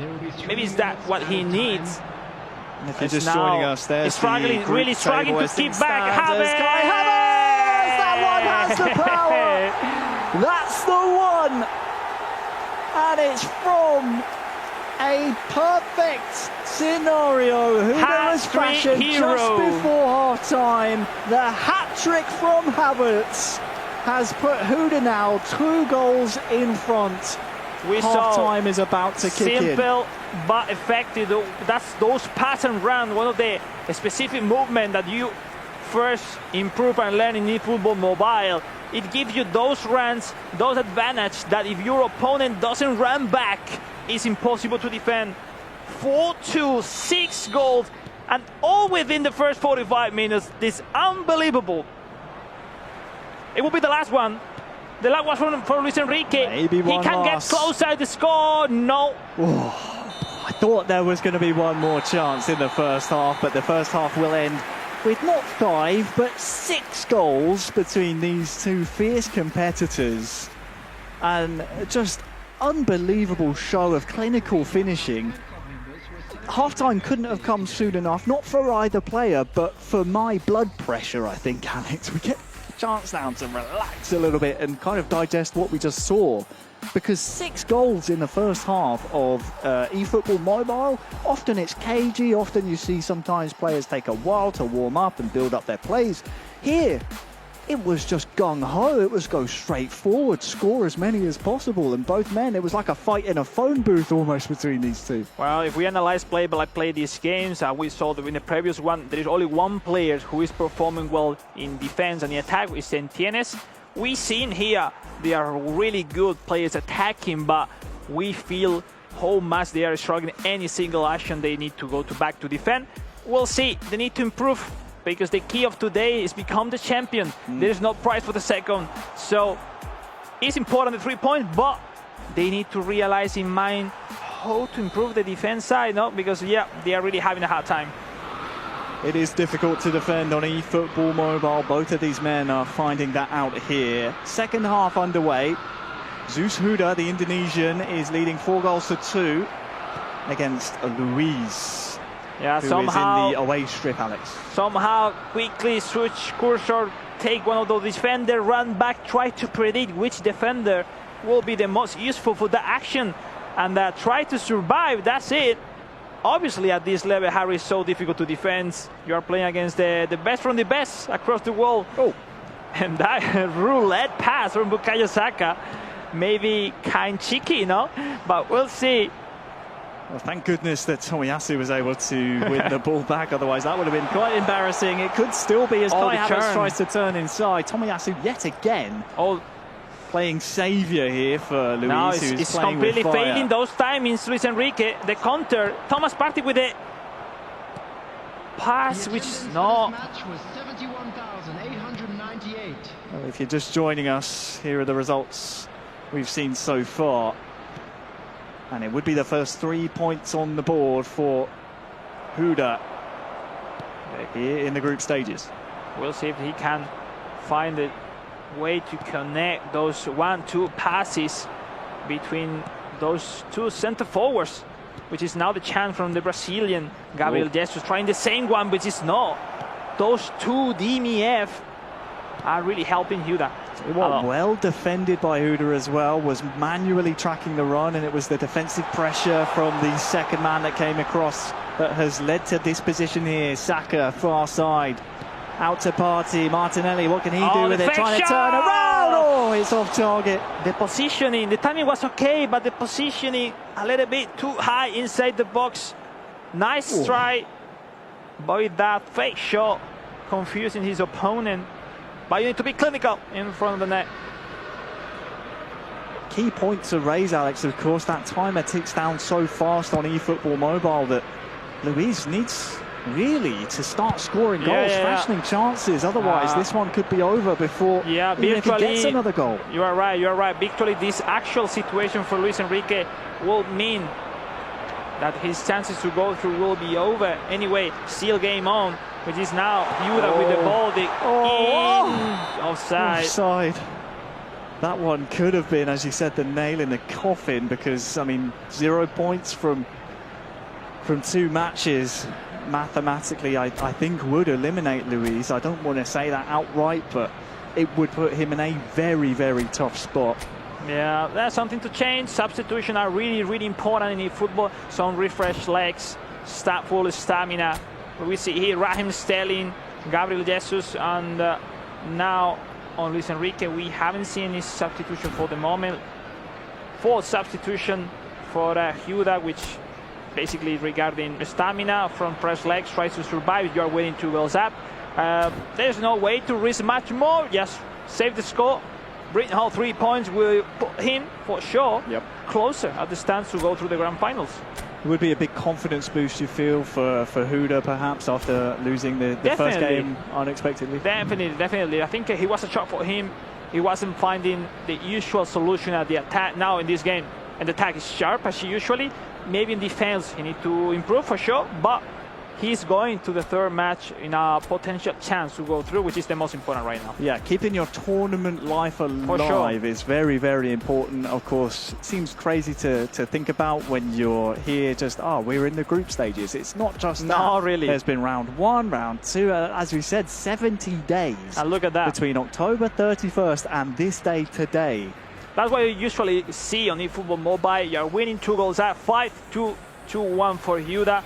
We said now you need to save your score. Those 5 centre backs for sure will be a stone for Luis Enrique on his build-up play. We'll see. A potential 3rd goal is game on, but will he be able to that? Need to see it soon, because that time is ticking. The referee will be looking at his watch. 10 minutes left. Can we see Luis Enrique get himself a 3rd goal to give him even a chance of finding an equaliser here against Zeus Huda? That is the task ahead of him here, and we need to see chances and goals for him soon. He's given the ball away though, as Raheem Sterling, fresh on the pitch, can perhaps break the lines as Gabriel for company here. A 5th goal for Huda would definitely secure things. Lewis Kelly through Martin Odegaard. Now the counter for Luis Enrique. Now how can be the momentum, but no, maybe in the right side way better that the left back was running up front. Could be the last one. 8th, and looking for Martin Odegaard, the playmaker of Arsenal. The cross, the stunning is not full time. It's the full-time whistle And that will be a shot of life, a little injection of adrenaline into Huda's campaign. After losing his first match, he has secured 3 points here in what was a fight in a phone booth in that first half. We saw 6 goals, all 6 scored in the first half. The second was a bit more defensively sound. But the important thing for Huda is 3 points in the bag. That's the point. No, there was no room for breathe. No, Harry, the first half, a lot of drama, action, goals. But the truth, like Luis Enrique hasn't found solution during the whole competition. And yes, great 3 points for Huda. We see now the replays. That finish shot, wonderful finishing. But is not Huda already performing as his 100%? So we'll see. Next game is the last opportunity for him today. It goes to show in this type of competition, it's not how you start, it's how you build into the competition. And I think that will be the message in Huda's mind. He gets, again, a game off now, I believe, and then is able to steady himself and go again for what would be a big match against Tienes, who currently leads the group. Yeah, I believe it's positive for him because Tienes wants to play rather than defense. So it will be a face-to-face match with those quick counter game styles. I believe is coming that game in a perfect moment. Huda is going higher and higher, showing up more and more stuff. We'll see. Tienes probably can reach that game already qualified. That will be another key point to show. The truth is, like Huda, the man from Indonesia, is showing up more. I believe he will gain some confidence after this match. And that's it. No, there is no room for mistakes. No. He lost 3 points. He won 3 afterwards. And Luis Enrique, I felt during the whole competition, hasn't found that feeling, Harry, that feeling that you need to find in this competition, in your passes, in your defense, maybe nerves, maybe the opponent's fault sometimes happens too. So by the end, 2 losses in a row. Tough for him. Very tough. I mean, especially when you look at how the schedule played out. I had to play Tienes, no break, straight into playing Huda, 2 of our... What are 2 players he faced? 2 incredible players to play with, no break, no time for breath to get your feet back under you. I mean, credit to him, never really gave up, even when he conceded first and then conceded another one. Immediately was going tit for tat. He was suffering every single time, no? It's like, was just until Huda pulled away with those 2 goals in the first half. He was always in it, but in the end, Huda, the Indonesian, will secure himself his first 3 points, Alex, and sets us up for an amazing and dramatic conclusion of the group stages. I know Semra has been watching that game backstage as well. Semra, what can we say about that game? Because the first half was, I mean, my heart was on tenterhooks. It was crazy. Breath, really. I mean, every single moment there seemed to be a goal flying in at either end of the pitch. I mean, it really was like a basketball match. I mean, 1 scored, 1 responded. It was absolutely sensational. Good for Huda as well, because he took the lead, obviously, in that first match, wasn't able to hold on to it, ended up missing out on those 3 points. But here he was able to collect those 3 golden points, and it now at least keeps him in the game, at least as it relates to the group stage. Yes, he's currently sat 3rd, but he is level on points with those 2 heavy hitters from Morocco that are going to be coming up next against one another. So that's a really juicy encounter. I'm not so sure if we expected it to be that way at the start of the day, but nonetheless, here is where we have found ourselves currently. I mean, it really was absolutely brilliant stuff. Scintillating opening 45 minutes, no goals in the second half, but still, nonetheless, we did promise it was going to be a fun day. So thank you to the players for actually delivering on that promise for us, making us look good. Totally. But I'm very much looking forward to the next one as well. Yeah, it's going to be a big game next. It could really, I mean, I think you said it perfectly, Alex. Tienes has the opportunity to go top of the group without having to worry going into that final match against his likely adversary in the grand finals, Huda. At least that's the way we saw it coming into today. So it really does have all the makings of shaping out, after this round of fixtures, after this next match, match number 4, how the group table is going to look, because we'll know who needs what to happen, who needs a favour from someone else, who needs, how many points. But I tell you what, if they end up with a draw, then Huda's got a brilliant opportunity to actually leapfrog both of them and put himself in pole position. Absolutely. Now, at the points, like if there's no draw in the meantime, we can see potentially a triple tie on 6 points. That will be the craziest possibility we can see today, but why not? No, the point is like next game is really important for those two players. From my experience, playing against your countrymate probably is one of the most difficult things, because probably you know each other, you have a mindset how to face that formation he will put on it, but maybe he have a car waiting for yourself for this match. I don't know, those mind games are really important to put on now, because just 6 minutes game, it's time to prove who is the best in Morocco and who is the one going to the grand final. Well, no time to waste, and let's find an answer to that question then, shall we? Who is actually going to be the best from Morocco, at least for today? It's going to be Tienes against Saber. Enjoy.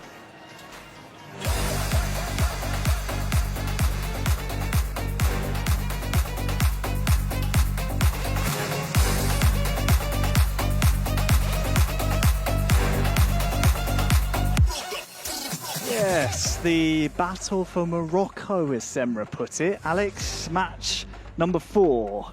It is Tienes against Saber, both Moroccan, both fairly, you'd imagine, aware of each other's play styles. They would have practiced against each other, they'll know each other quite well. I mean, Tienes is a reference in the world eFootball mobile ecosystem, and Saber is quite new. Probably they have played before, but maybe not that much, which is true. It's so interesting to watch this game. Those 5 center-backs from Saber are really, really good, but we saw probably the best attack so far in this competition, which is Tienes with those superiority in the left wing. Yeah. Will he able to do that the same now? We'll see. It's time to go. That's the question. It's going to be the defense of Saber, who held Huda, who we just saw score 4, to just the 1 goal in his first match, against Tienes, who scored a fantastic 5 in his first match of the group stages, both in their second match. Now it is Saber in the home strip, Tienes in the away strip. It is the former in possession first. Nice through ball. Is Lewis Kelly? No, it's offside. We see how different it looks like those kick-off from Saber rather than Tienes, Huda, Luis Enrique. It's because his 5 center-backs doesn't let him go forward right after the kick-off. He needs to take more time. But as we saw against Huda, it's a wonderful game style. We'll see, Harry, athlete test for these two players. Will be as clinical, as dominant Tienes as he was in game 1. We'll see right now. It is difficult always to match those standards. Tienes has been the pace setter in many of our mobile tournaments, and he has set the pace very early in the group stages, scoring 5. Here he is on the ball now as Jesus takes the first real chance of the game, saved. He's trying. It's like first time shot, trying to make things happen. No rebounds, a run save with David Raya. Great first attempt from Tienes, who need to push a lot, because we saw that tactic from Saber is really difficult to go through. But it's now Martin Odegaard, Havertz, Tienes, warming up that game style, the build-up play he's famous for, trying to connect with that extra centre-back. Saliba this time, now sending the counter, Trossard, Harry. Good stuff on these two players. Yeah, 25 minutes gone. It's been a fine chance for Tienes, but his opponent, Saber, has also threatened himself. He says he wants to defy expectations coming into this one, Saber. You wouldn't believe it's his first major tournament here at the club finals. That's crazy. He's not comfortable. That's crazy. Now he's finding another one. That's security in the left-hand side. Ben White will have a hard time defending those actions. The fake shot. Leonardo Trossard trying to get in. Ooh. He's blocked once, twice, 3 times in a row. But now the misclear is Kay Havertz. He's Saber with a fake shot. Declan Rice with another mistake. Saka! Saber in front! Can you believe it? This man is on fire. approaching those 1-2 mistakes in a row from Tienes, but we are not expected to see. Wonderful finesse. And it's Saber, which with that finishing, impossible for David Raya Harry. And what a perfect start for him with that defensive game style leading. Is simple, perfect moment for him right now. It's just rare we've ever seen Tienes be that rushed with Declan Rice, forced to, I don't know if he was sprinting with that touch, but it was a big touch from Declan Rice, allowed him to win the ball back and then scored the first goal 10 minutes until half-time. Saber proving that match one wasn't just a fluke. Tienes is on the back foot here for the first time here in the group stages at the Arsenal FC Club Event Finals. We were saying during the whole competition, Harry, the defense part is the most difficult to dominate, and the only one defending, well, is Saber. Look at that. Once again, Calafiori regaining that important action from Tienes. 3 minutes later, that stunning long ball for everyone at home.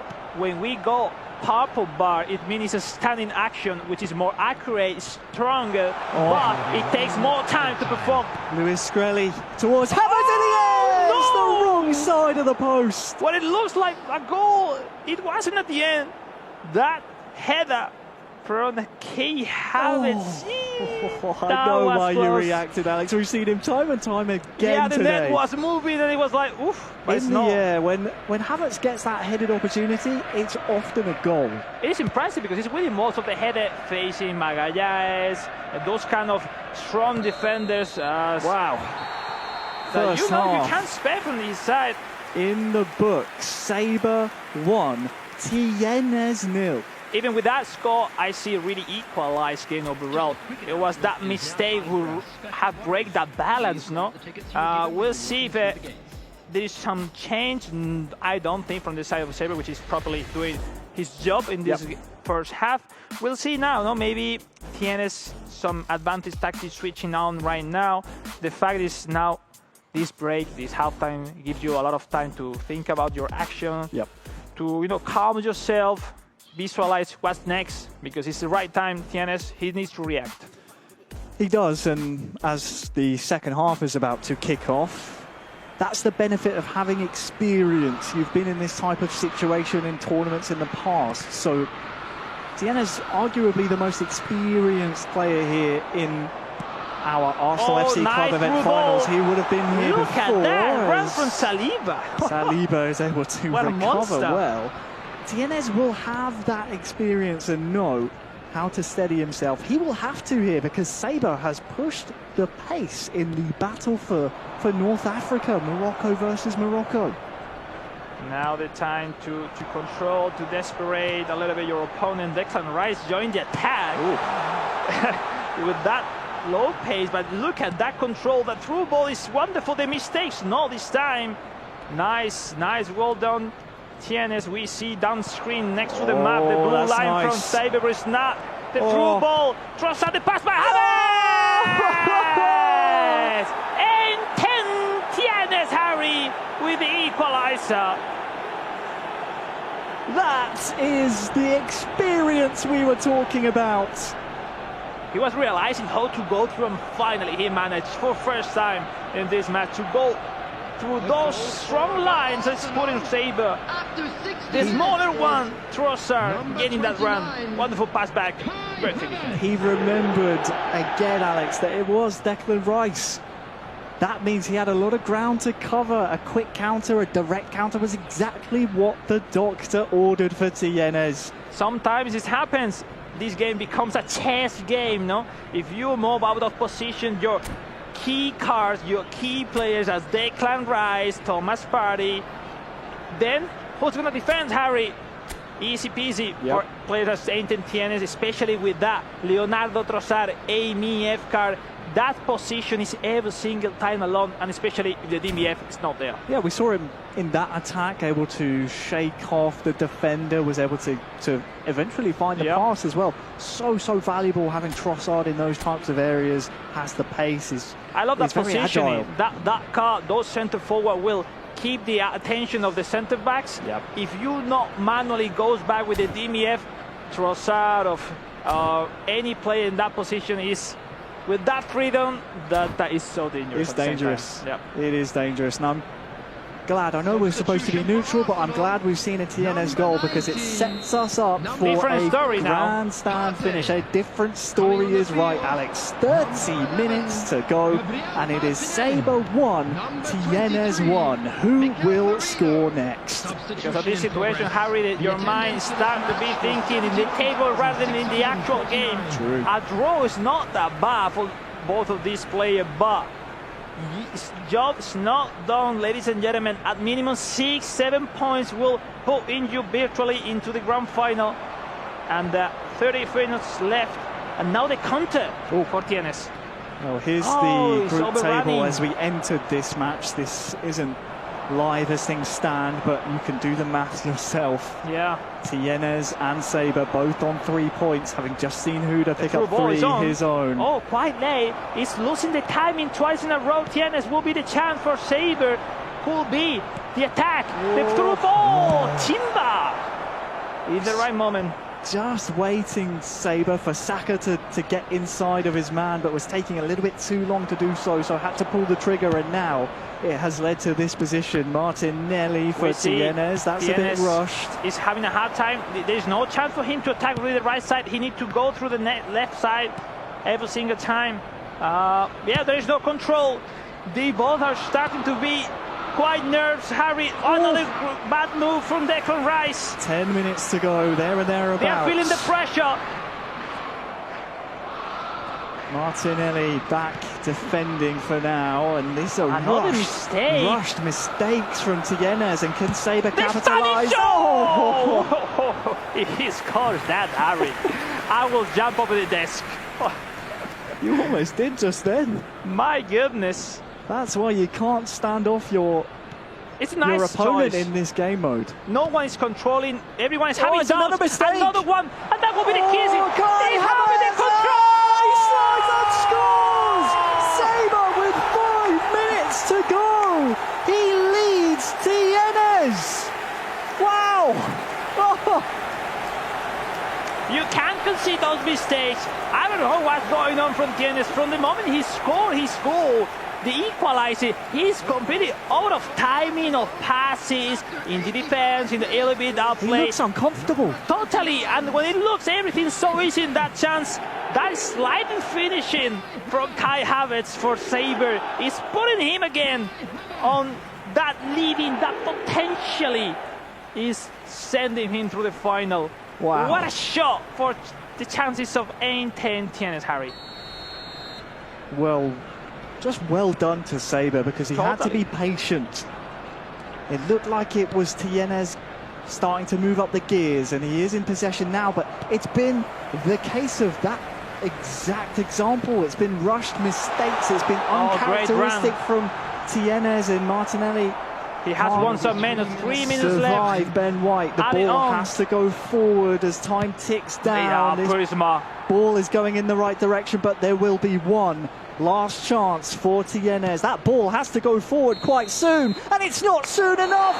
Sabre with 3 huge points against his Moroccan countryman has upset the pecking order here, and is now sitting at the top of group play with 6 points from 6. I mean, massive shot, because in the moment that we saw Sabre suffering the most is where he found solution. No, that last part of the match, I still thinking, oh, Tienes has lost that game, no, because overall we saw 2 big mistakes on his side. Was the reasons that Sabre scored all his goals in this match. And I mean, it's Tienes, you know. I mean, the man with experience. You don't expect those mistakes. And it wasn't just 2. It was like in total 5, 6, and at the end, it means defeat. And with his putting his countrymate Sabre in a dream position. Yeah, a dream position, because of course you have your 2 nearest rivals to play each other next. So I think if I'm right in saying so. Wouldn't that be Saber now? And seeing the into grand calendar, finals? facing Hyuda, now Tienes 6-on-6. My goodness, this man is on fire. Just unbelievable Yeah. performance from Saber. We cannot sing his praises enough. He said he wants to defy expectations by winning his first major tournament, his competition. It would be this one. No, And no. he's 1 foot in the final. At the end, you know, it's a show format. Every single detail matter.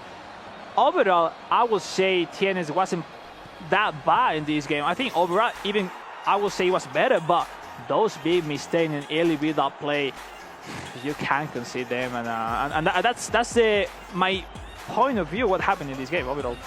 I mean, we just saw then Tienes' equalizer. That after was we a saw nice one. Saber take the lead, but the mentality of Saber to steady himself after you see Tienes really solid every single get time. his equalizer, you expect, okay, I'm going to roll over now, but it was never the case. We saw the stunning strike there. I mean, that was so close. That was you almost jumping over the desk, and then it led to yet another mistake. That mistake was simply... And this was the tale of the game. Unbelievable. No, overall, we see Tienes with more resources, what he's putting into his gameplay, maybe more basic stuff from Saber. But at the end of the day, Harry, what is matters to win your games. Yeah. Be solid at the back, scoring your chances. 3 points again for Saber, top of the table. What do you want more? I could not have asked for more. I really could not. The only other thing I can ask for is, of course, Semra to join us again, and I think I have my wish. It's just a non-stop action here at the club finals for Arsenal FC. Semra, I mean, we never expected that to come to fruition, but Saber defies expectations so far. 6 points from 6 and top of the group. Your wish is my command, my friend. I think we should dub Saber the saber-toothed tiger of Morocco, because he's been sinking his teeth into his opponents with relative ease. I say relative because he did get a little bit lucky there against Tienes, who really gifted him those 3 points in the end. Very big mistake when he was trying to make that clearance out of the back, wasn't he? But in the end, there you have it. I mean, Huda, for a moment there, would have been absolutely delighted, rubbing his hands together, thinking, okay, I'm up next. I had the opportunity to overtake them, 4 points on the board apiece. But in the end, there was a winner. There was a victor in this one. And it is Saber who has had a brilliant day of action, though, thus far. So having said that, I mean, now we're getting into the business end of the group stage. We are starting to have a much better idea as to who's going to be advancing, who's going to be metaphorically left behind at home, because everybody already is at home. So far, so good for the likes of Saber and Tienes. But Huda's going to be coming up against Tienes next. So what do you make there? Well, there's That match. no time to breathe, is there, Alex? I think you said it quite well before the last match. Your mind has to be in this match. It can't be on the group table. It has to be, okay, it's still theoretically within my current capabilities. It's within my hands. As long as I focus on that and that alone, should be fine. No, definitely. I mean, looking at the table right now, a draw potentially is also positive for Tienes to go through. So we see on the hand of Huda, he needs to win yes or yes the last match. It's a completely semi-finals, let's say, because the winner will go through the grand final. And that's because no one was expecting that performance from Saber. No, on paper, this game 5 will be the spotlight, let's say, and at the end, it's not for the funnies. Only one of them will go through. That's a massive shot, but it is what it is. That's the highest competition in the world. This is the eFootball Club event finals, and everyone is really good, Harry. So, well, No, you can't underestimate anyone. No. And as always, it comes down to the finest of margins, doesn't it? But as it looks, it seems as though it is Saber who's already got 1 foot in the door when it comes to booking his place in that final. So it could come down to one of the next two that are in action next. It's Tienes against Huda.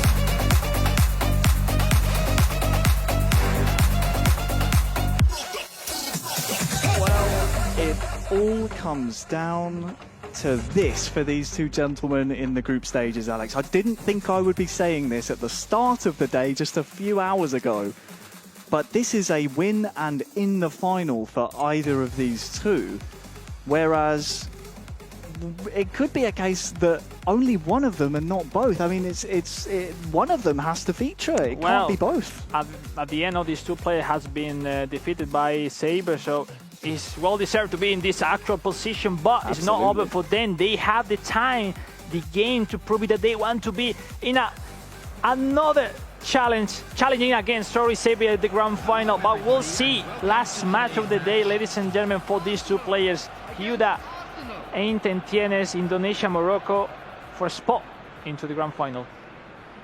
This just has absolute blockbuster cinema written all over it, Alex. I feel you may jump over the desk at the end of this one. Let's see what these two great competitors can bring us. It is Hyuda against Tienes. Hyuda in the home strip on that far side in possession now, attacking the right-hand goal. And there's a chance for an early goal! Hyuda, ladies and gentlemen. The man from Indonesia taking the lead, with no room for surprise in that right after the kickoff. Wonderful finishing once and again, Kai Havertz. Well, it's out of the frying pan. That through ball. And into the fire for Tienes. He's in a spiral right now. He needs to gather himself. It's a nightmare start for him. On the other side, Hyuda, having just watched his next nearest rival, I feel he has the confidence. And to start things off, it's perfect. Kai Havertz. If you remind, third time in a row, Hyuda is leading his match. True. So this man is just unstoppable in the early part of the game. We'll see now, because Tienes is attacking really, really aggressive, really sharp during the whole day. And I'm sure we are going to see a lot of goals in this game, ladies and gentlemen. Well, here are the results so far throughout today. Saber, the only man undefeated. Tienes having just played. It's been a difficult day for Tienes. He looked really good in that match number 2 against Luis, scoring 5. He looked absolutely unplayable, but so far in this match, which is a do-or-die match, it's been difficult for him. It's Odegaard! It's going to be another fight in a phone booth, Alex. 2 goals in 15 minutes. It's going to be not a penalty shootout, but definitely a shootout in terms of who will score the most goals. And those action kind of player of Martin Odegaard with that highlight Arsenal club pack in front of the keeper. Easy choice for the playmaker, putting it into the net. It feels sad, no? Because those mistakes we are seeing constantly in these games today, being the decisive, let's say. But game on, ladies and gentlemen. 1-1, nothing happened. Restart your minds, because everything is to be decided from now. Hyuda 1, Tienes 1. Which way will this one go? Both of these gentlemen are vying for position in the group. I love the passion, but it seems like Hyuda, when he goes to the right-hand side of the pitch connecting with Saka, he needs a lot of time to connect with the rest of the striker. That 4-2-4 formation, having it as a sub-tactic, is working. Almost able to move through there for Hyuda, and luckily for Tienes anyway, he was able to cut that one out. What we need to see from Tienes is more security in possession. He seems rushed at times. He definitely did against Saber. I mean, it's kind of a weird game for Tienes, because he lost the control of the game. He's not letting Hyuda give him that much the ball. And, you know, kind of player of Tienes, I love the possession, I love the control. When you don't have that ball, I don't know if he mentally will keep sharp.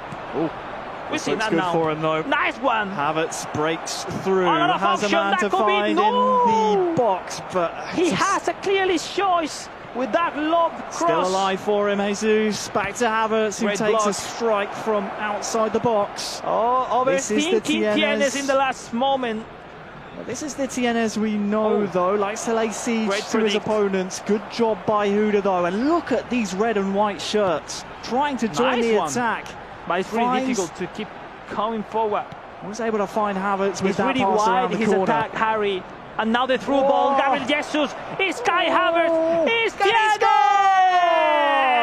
The man from Morocco. What a way to turn out the score right before the halftime. 2-1 Tienes. Shocking the chances of Theo Ciuda. Wonderful play. Catching the back, Harry, with that through ball. First time, one touch pass to the top. Kai Havertz. 2-on-2 for Tienes. And I wondered, Alex, you mentioned it well, who'd have scored first in both of his group stage games? In the first game, obviously, I mean, it was difficult for him because he came up against Saber, who has proven since then. And it's happening again. He lost the control after leading. I don't know. The other game, of course, was a bit of a shootout in terms of a fight in a phone booth. Conceding, scoring, conceding. 6 goals in the first half against Luis Enrique. I wondered which Huda we would see. There is still potential, of course, for that fight in a phone booth between these two. But the first half is now in the books. And Huda scored first, but is now 2-1 down going in to the second half against Tienes. And the most important thing with this score, Huda needs not just one, it needs 2 goals because he needs to win the game if he want to go through. So it's a lot of space for Tienes to control the score. We see now some changing because, you know, Huda, it's the time to react. If not, your chances today are over. We'll see. It's still open, Harry. Still open. These two players attacking are really, really strong. But defending, you were mentioning, Huda maybe is not as solid as you can expect, not from a player as him. And I just wonder if, now that Tienes kind of has a lead, if we will see the best of him, because that's when we see him exploit the spaces in behind. We're underway in the second half. He didn't have that opportunity against Saber, of course. Didn't score first, so couldn't exploit those spaces in behind. We'll see what he can do with that luxury now. And here it is in front of our very eyes. It's Martin Odegaard! His formation, ladies and gentlemen, is working properly. Martin Odegaard starting on his engine of a Formula 1. Running forward, leaving behind Gabriel Magalhães. Wonderful finesse. Beautiful. And the feeling, Harry, that Huda every single time they lost the possession has some hard time in those center positioning that he cannot defend. Certainly doesn't look that way, and I think it's a lethal combination when you combine that with Tienes and how when he has a lead and he can exploit those advantages he has, it is a difficult that positioning of Odegaard, ladies and gentlemen. You should try it at home. It gives you some freedom, some different point of view of your gameplay that is really wonderful. Back in the days, I used to put, rather than AMF and SS, is even higher because I'd give you something that is really unbelievable. But at the end, you concede in the midfielder, so you need to have the balance, no? And for the moment, well done, Tienes, getting closer to the grand final. Well, if he can see out this 2-goal advantage and stick to his game plan, you're right, he would surely be featuring in our grand final later on, and a chance potentially at revenge. Here is Bukayo Saka, the Englishman, far side. Has turned, and look at the space between him and the defence now. And this is the Tienes we've been used to seeing, controlling his attack, being patient, and now the fast build-up. Havertz. No. Bye-bye. I'm leaving this. No. That is wonderful. From Tienes, that player of the week, Kai Havertz, with a sumptuous finish. Since the moment he was leading, his confidence is from a different world. Wonderful play, one-touch passes, those combinations, it was boom, boom, boom, and that finishing. Kai Havertz, right after that fake shot, even wasn't the right positioning, left foot anyway, 4-1. Massive finishing, massive shot, massive score. Harry, what a comeback we have seen from 1 goal down. 3 goals out right now, and still time for more. I mean, it's the mark of a champion, isn't it? It's those traits of people who go on to have illustrious careers with lots of silverware in the cabinets. They know, even when your back is against the wall and you're facing defeat, as long as you're in with a fighter's chance, you have a chance of still making it through and winning a competition. And that's what we're seeing from Tienes here. Yeah, we have seen in the tactic view that he has swapped from the wide formation to a center formation, trying to see that maybe it's the meta today, it's the meta to get advantage from accumulating how many 3, 4, 5, 6 players to attack. But maybe Harry's quite late. Maybe that reaction from Huda, I believe, is not on time. We'll see. It's game on. 15, you need to score kickoff, and maybe trying to find magic moments, no? Well, it is a uphill battle for Huda here in the second half. He needs once again lots of goals, but so far it's the version of Tienes that we know he can produce, but it's the version that Huda did not want to see facing him here that has turned up in this match. A unplayable on his day version. At the end, this level, Harry, when you got the momentum, you feel what you are doing is working. You are seeing the weaknesses of your opponent with another chance. It's Huda with the finish! Okay, there's one. That's it. 2 goals down. Still the chance from the man from Indonesia. Connecting does pass in through Kai Havertz. I don't know how many goals he has scored today. Too many. This man is the MVP of the Arsenal Club event. Wonderful finesse. But the bad news is still Tienes leading 2 goals up. And the even worse news is a reminder that he needs to win this game. Yeah, right. So purely an equaliser, mathematically I don't think would be enough. Of course, we will leave that to our wonderful referees in the back to make sure that all the rules and regulations are good job followed to a putting T. some pressure. Maybe it's not enough. We'll see. It's now in possession. The man from Morocco, Tienes, which on blue, I'm sure he will go through till the last part of the match. Well, 20 minutes separate him from a rematch in that game against Sabre. At the bottom of those results you just saw, the 2 Moroccans facing each other, Sabre coming out the 2-1 victor. If Tienes can hold on in the match we're seeing in front of our very eyes, we'll see that again in the grand finals. And we'll see, 13 minutes trying to take more time as usual. Tienes on his build-up play, tried to gain some minutes to put some pressure on the needs of Huda that needs to regain the ball, forcing a fault. Yes, shoulder charge by Timba, and the referee awarded with a fault that most probably will be played on short for Tienes. When we see pause on one of the players, I mean, it's the right area of the pitch, it's the right time of the pitch. You've got possession, you can control how much you have the ball, how little your opponent has the ball. This is an ideal situation, I feel.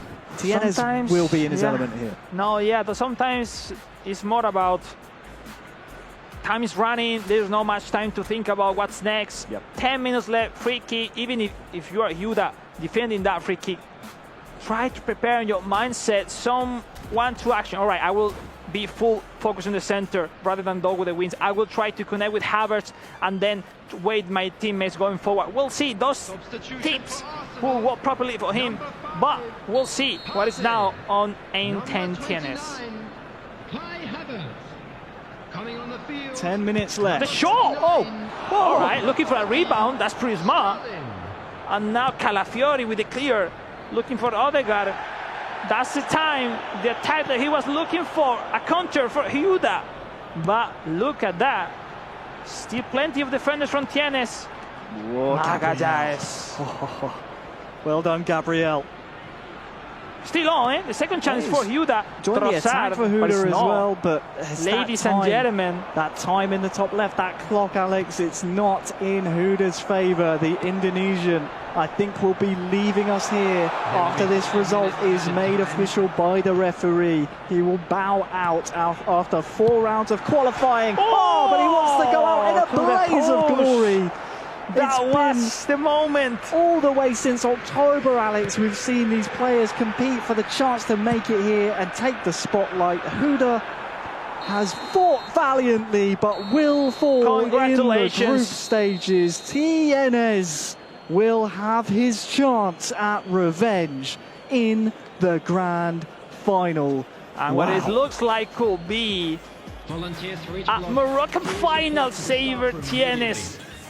Wonderful job, Tienes. It wasn't easy losing this third match against the players Huda that we saw struggling during the whole day at the defense side. Sometimes sharp at the attack, but conceding many mistakes as well. You know, mistakes are being the key in this competition so far, and the defense side has to be improved little by little with the pass of the time. At the end, Harry, it's the first event of the year. Exactly. So we are in an early path for this player to the World Finals. Obviously, there's room for improvement, and for sure, we are seeing in this competition. Yeah, I always say that the first event of the year is sometimes the toughest because it's not the best version of yourself, but at the same time, sometimes the best version of other people you come up against. So it's always so tricky. Huda will have to take the lessons from this one. I have no doubt we'll see him again later this year.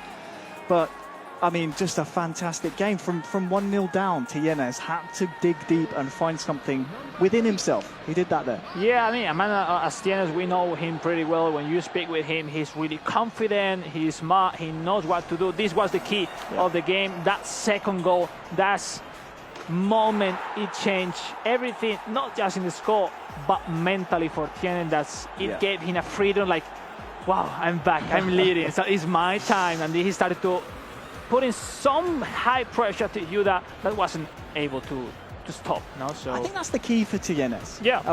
We mentioned it after he scored that goal. He's so good at finding those gaps. Once he has the lead and he knows his opponent has to be invited out of their defensive shape, that's when Tienes operates his best eFootball, because he can move passes really quickly and successfully so. If you let him play, you're done. No, we have seen something different against Saber. He was making him uncomfortable, but against Luis Enrique and Huda, he was pretty confident. He had that. No one was really having him a hard time, and that man is show off. Great victory. 6 points for Tienes. Will put him, we don't know if as first, as a second, but well, yes, is into the grand final. You were walking off. You didn't want to see any more. No, that goal was like wonderful. It was truly spectacular. We can see it again here in the replay. No, because it's really important on mobile. If you control a finishing, it's really simple to block. You need to do something else. Double touch if you have the car. Fake shot. You need anything extra to avoid that pressure from the defender, and that's wonderful made by Tienes. We saw the last one from Huda, which sadly will come out of this competition. I feel bad for this guy. I want to say a great regard for his community, the Indonesian sales gaming as well. They are really working hard to develop stuff for the future. Not this time. They will need another opportunities in the future to go to the World Finals. They will indeed, and I have no doubt they will feature there. Maybe this year we'll have to wait and see, but we won't have to wait to see Semra because she's joining us here again. What did you make of that one? That was just full of goals, but it's the Tienes that we've grown to know and love over the years. I'm just glad we got another 6-goal thriller. Oh, yeah. Crazy, I mean, it's been brilliant today in terms of goals. I mean, we've been treated to a goal fest in every single match thus far. I mean, the next one's going to be probably a 0-0 after I say this, but nonetheless. Come on. No, only joking, of course. I think we can expect more of the same, especially with those who are going to be in action. We'll come to that in just a moment. But obviously, it's brilliant to see the resilience of someone like Tienes.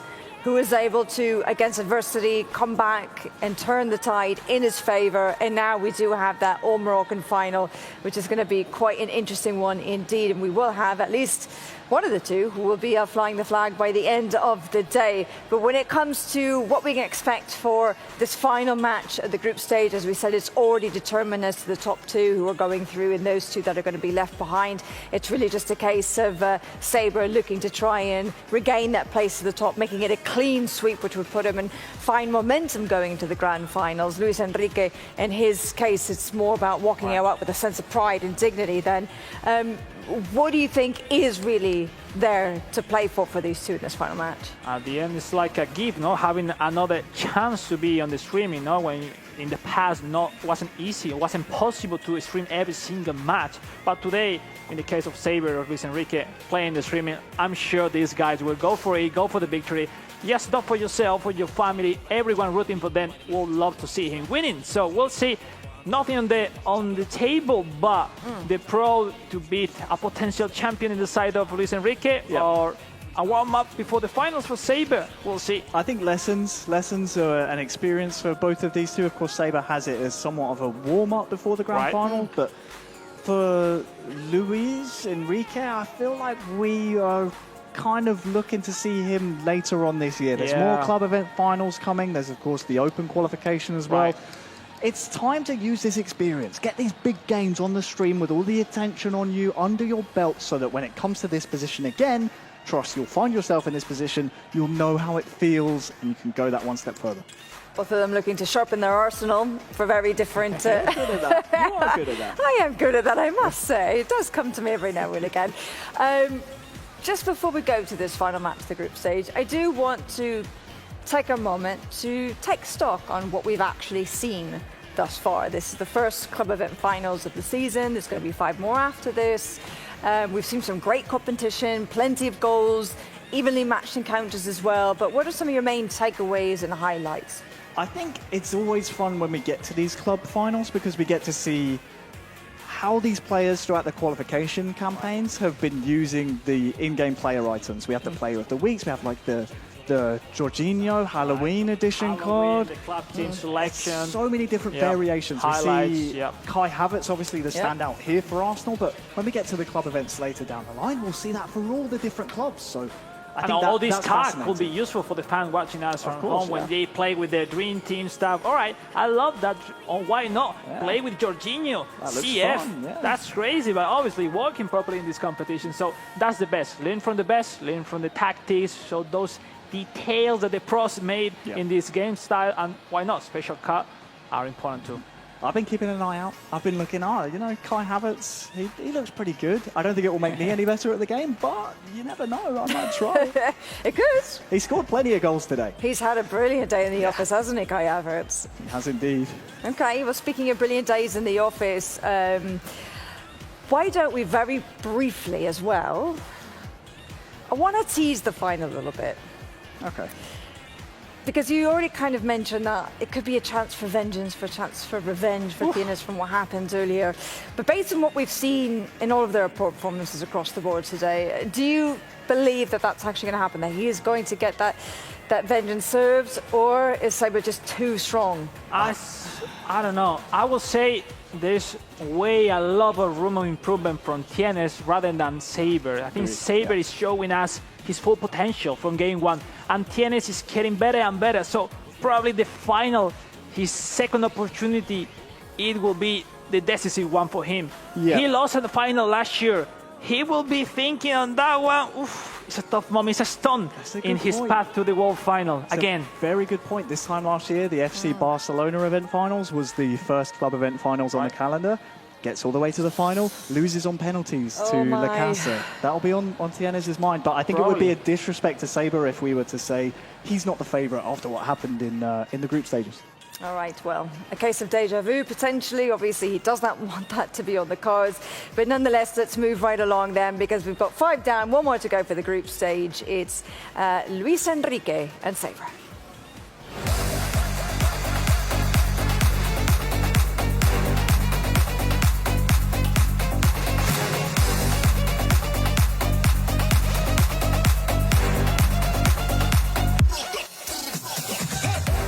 So here we are then, Alex, to make the group stages official. The final match number 6. Saber against Luis. And different formations. What are you seeing here, Alex? I did wonder if Saber might try and hide some things from Tienes. Is Saber out of that 5 centre-back formation? He wanna try a plan B for the final? I did think but the plan A was working properly in the group stage. But really interesting. Different game, no pressure at all, trying different stuff.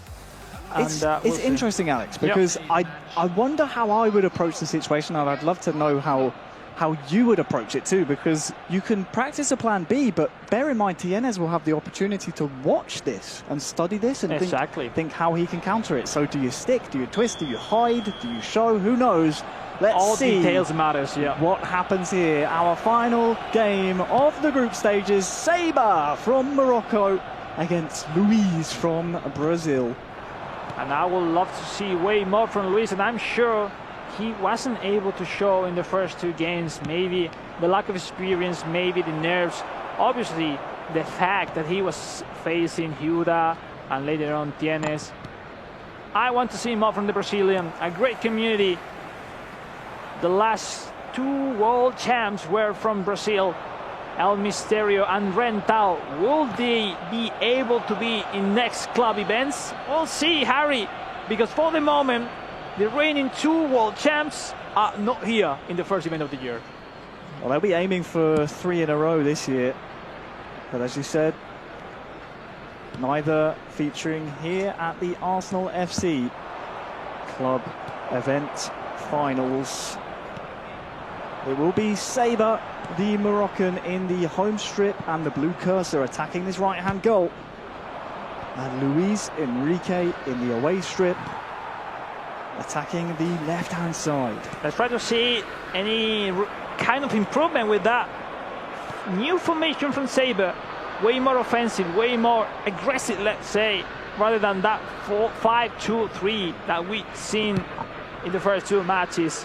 We got now Luis Enrique with that possession. Martinelli looking that through ball to Thomas Partey, but the Partey from Saber was way better regaining that ball. Declan Rice moving to the left. Martinelli, that pass and ran is walking. Ben White having a hard time once and again.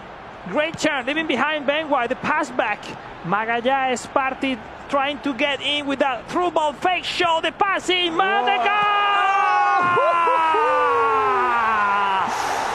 a festival! Game spider, shocking everyone. It's Martin Odegaard for the man of the day. Saber leading game 3. Just when you thought his chance to attack had gone, when it came all the way back to Gabriel. What's coming, Harry? He steadied himself, the concentration regained, finds this man in the box, and he gets that much space. With the left foot, he'll always tuck it home. A wonderful play. Just to remind people at home that they used to play with Dream Team, with Legends, those cards have all the skills, but here at the club events, you need to get adapt to use what you have, and when you have does double touch, the fake shot, it becomes a great option. Wonderful perform. Now the chance for the Brazilian, which is Saber, great clear. And this man, Harry, this man maybe is way better than we were saying before. Great potential for this young man from Morocco. Odegaard. Great round ball. The corner to Kai Havertz. Finally, Raya saving an important one. Was to his near post. 10 minutes till half-time. This had a lot of power first time, but right at David Raya. Great ones like Luis Enrique catching the back for first time of Saber. That now with 4 centre-back, he needs to be faster switching cursor, tracking back the centre-backs. It isn't as easy as before with 5 centre-back. We'll see the corner kick, the long one. Thomas Partey has the first-time shot. It seems weird, but he needs to control in that action, because that finishing of Thomas Partey, how much it is? 60, 70 overall, it's not that much. That is heartbreaking for Luis, because that was such a well-worked corner to find him. A perfect one, right. Far post, free as a bird. But 5 minutes till half-time. it stays. Look at the position of Calafiori. But now look at the back. All the room for Luis Enrique. Saka. Oh, the run was stopped somehow. He had a misclick to catch the cursor of Odegaard, stopping that run.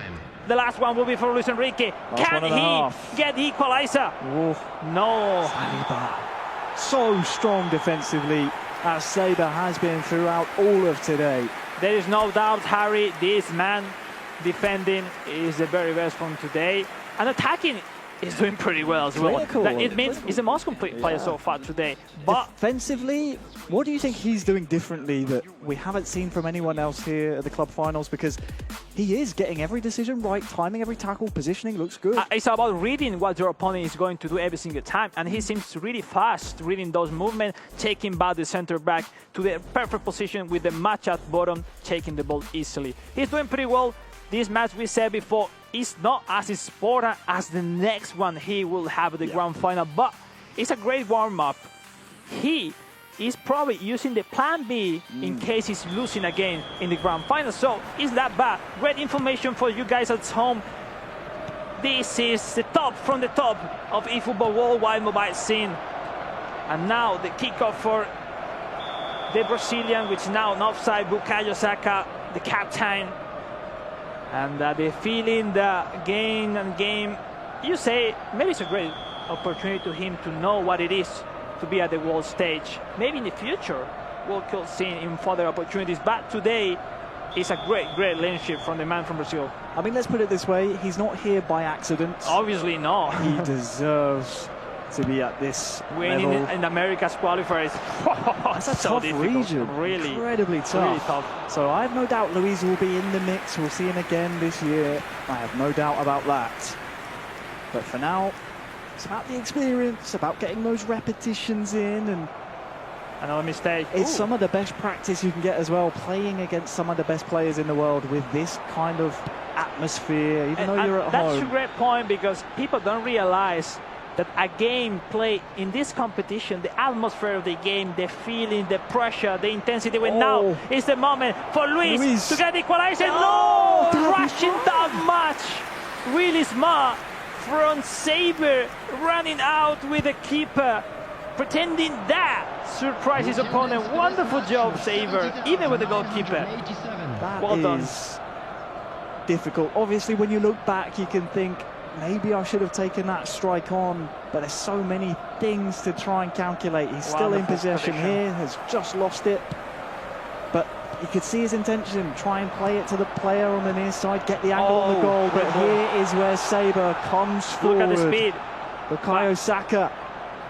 But look at who's in front. Tomiyasu. No, that was a wrong idea. The stunning long balls, it takes a lot of time.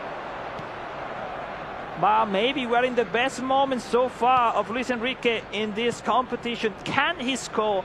Can he get at least a point into this competition? Saka, the passing, Odegaard, no, not the right timing. Well defended by Saber, with a clear. Ben White is Luis Enrique with the pressure. Kai have the pass back. Odegaard turning around, waiting for someone. The pass and run for Havertz was completely wrong. And now some breathe, Harry, from another mistake of Saber. We'll see. A lot of pressure gaining that ball. There's a lot of mistakes from Saber and a lot of pressure from Luis. He's not wanting to go out without a fight. Getting into detail, the formation of Saber, you can't go straight forward. You need to go to the side. The first two passes is quite conservative, right? But it is what it is. And he's doing more or less wonderful in this match. Havertz knocks it down to Martinelli. All right. Takes that kind of Karate Kid stance to try and volley that one home. 5 minutes left in this Unless you finish stages. your chances, Harry, you find a corner kick. Well done. It's way better than lose the ball. Corner kick to come.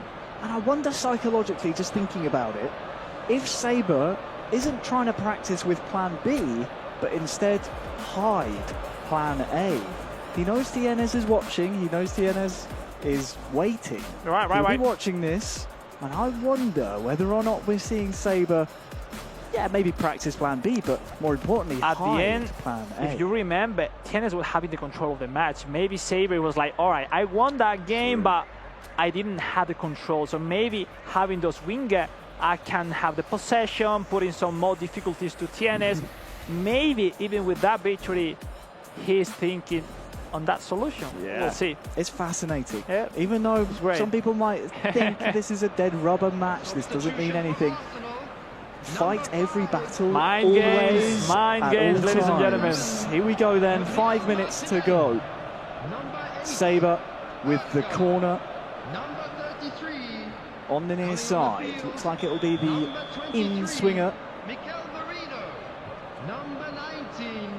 Who are the options here? You imagine there's that Declan Rice far post who does win the header, but the power just not there. Seems the choice, no? Looking the balls to Declan Rice, that's winning most of the header, and then try to pass, shoot, depend the position. But yeah, Declan Rice, a really important man on those will be 1 minute at a time. corner kicks, which now it will be Harry, the full-time whistle. Saber 9-on-9. Perfect group stage for him. Absolutely perfect in the first stage of this club finals for Arsenal FC here in the eFootball Championship 2025 for Saber. He has 9 points from 9, and you could tell that meant quite a lot to him, the way he was recycling possession at the end, making sure he saw the result out. It's not glamorous, it's 1-0, but it's 3 very important points. And the feeling that maybe he's not showing off a perfect gameplay, but how solid it is. It's like winning his games, not showing some magnificent dribbling stuff, but solid, easy choice, creating chances, defending very well, scoring their goals 3-on-3. And the chance, because he's 1 game ahead, Harry, to be in Tokyo, Japan in July for the World Finals. How big is this moment for the players right now? Absolutely massive. We're seeing there the only goal scored in the game by Saber. Just looking that one back was great, but back on his results, Alex, throughout this group stages. 2-1 against Tienes, so just a 1-goal margin. Then, of course, we fast forward to when he played Huda first, that was 2-1. And then he played Tienes, also 2-1. This one 1-0. So all 3 games won by 1 goal. I mean, if I would be playing that competition, I would keep following his attitude, because that mindset is the right one. His mentality is more focused on defense rather than the attack. The best defense is the best attack. I've heard that many times. The rest are just focused on attack, score as much as they can. But on today's matches, when you are not having that feeling with the cursor, with that speed as usually, maybe it's a disadvantage for sure. It certainly can be. Group stages now into the books here at the Arsenal FC Club Event Finals. It is the free-scoring Tienes who finishes second, and his countryman Saber with a perfect record, Semra. An all-Morocco final. We will have a Moroccan representative at the World Finals. Yes, we will. It's guaranteed. It's guaranteed. And we know how much Moroccans love their football. They love their eFootball. So it's a nice celebration to come, I can imagine. I love the way you described it, the free-flowing football on the one hand. Then you have the perfect record thus far going to the final on the other hand. Something's got to give. When I take a look at the actual breakdown of the stats here, Tienes looks as though, on paper, he takes more risks. He's willing to go forward a lot more, and obviously leaves him a little bit more exposed at the back, having conceded quite a bit more. And then, having said that, you look at Saber, that perhaps is a little bit more, what's the word I want? Conservative, perhaps, in his approach? Yeah, on one hand, yes, but what do you want more? Only 3 goals conceded, 3-on-3 is perfect, no? At the end, the goal first is going to the grand final, and for first time, he made the first shot on Tienes, beating him in the group stage. Now, the boys of Tienes, he has something to step up in the grand final, because if not, seeing what we saw, Harry, the favorite is Saber. I mean, listen, it's not glamorous, the way you win, but it's arguably... Doesn't have to be though, does it? It's arguably more skillful on mobile. It's difficult to defend. It really is, because you don't have as much control at certain moments as you would potentially on other platforms. So the fact he's able to keep the free-scoring Tienes at bay, the fact that we've seen him against Huda keep him to just one goal, it's really been really impressive. And although, like I said, not glamorous, sure, arguably more skillful. Doesn't have to be aesthetic. No. Doesn't have to be aesthetically pleasing to the eye, but as long as it's efficient, then I guess at the end of the day, that's all that really matters. I mean, if you were coaching these two going into this final right now, what advice would you be giving to both of them? Well, if I would say, Saber, if your plan A is working properly, keep it with that, because he's completely making uncomfortable his opponent today. In the other side, Tienes is finding, or maybe risking from the start. He doesn't need to risk from the first pass back in the defense. Maybe try to play easy, and then when he passes that first pressure from Saber, man, start to do your gameplay, because you are really good at that. If I'm the coach of Tienes, score first. Because it is, at times, it's a case of Dr. Jekyll and Mr. Hyde with him. When he scores first, he scores lots. Right. If he concedes first, he struggles really to find he starts second-guessing himself, can't find a solution at times. That's what we saw in the first instance, the first edition against Saber. Different thing at stake now. We have extra time and penalties to come, because we need a winner from this one game of eFootball. So if you keep it Somehow I feel like it's close, not going to come down to that, though.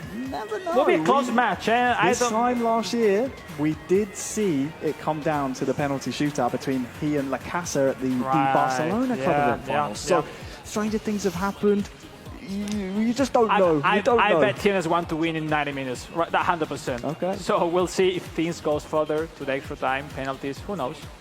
And obviously, Tienes is looking to exercise the ghosts of last season, making it all the way to the finals, receiving that crushing blow in the end, losing in the penalties, right? So obviously something to make up for there. If you had to pick a favourite, based on what we've seen today, based on perhaps the evidence of how much they've grown individually over these last, not just 70 days, but 12 months, really, as they've all learned this format more, they've adapted more to this format. Who would you have your bet on? Under those conditions you've said, I would say Tienes. I think it's, and I recognise it's unfair of me to say that, because Saber won the engagement in the group stages, but based on the growth of last year, yeah, we saw Tienes come very close at several occasions. Club event finals for Barcelona. You think about the worldwide competition at the end of last year, where he made it all the way to the final and fell. Qualified for the world finals, out in group stages. They don't sound great on your resume, but that is a period of growth that you now start to see at this stage of your career help you take the next step. So I would say, under the conditions you've said, probably Tienes, but Saber has impressed me a lot today. I mean, I will say, same as you, I would love to see Tienes winning, because I think he's a guy that have the potential to become world champion. But what it is about today, we saw Saber 100% reading way better what it has to be taken in this kind of competition, and we'll see the same in the grand final. But we'll see. My odds on Saber, you and Tienes, we'll see what happens. I never said that. I just was, yeah, go on then. All right, winner buys dinner. All right, winner buys dinner, I love how that rhymes. There we go. Okay, well, in the blue corner, you've got Saber, and on the red corner, you've got Tienes in an all-Moroccan affair for the grand finale on the mobile platform.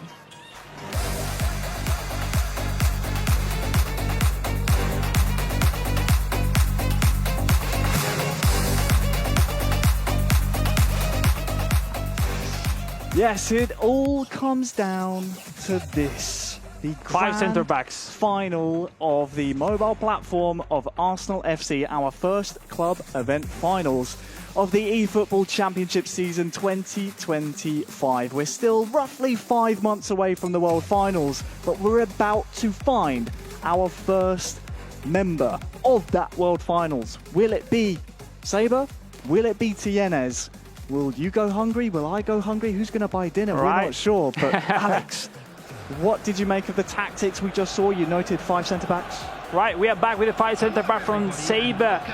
So same story as in the group stage, same matchup, but will happen the same.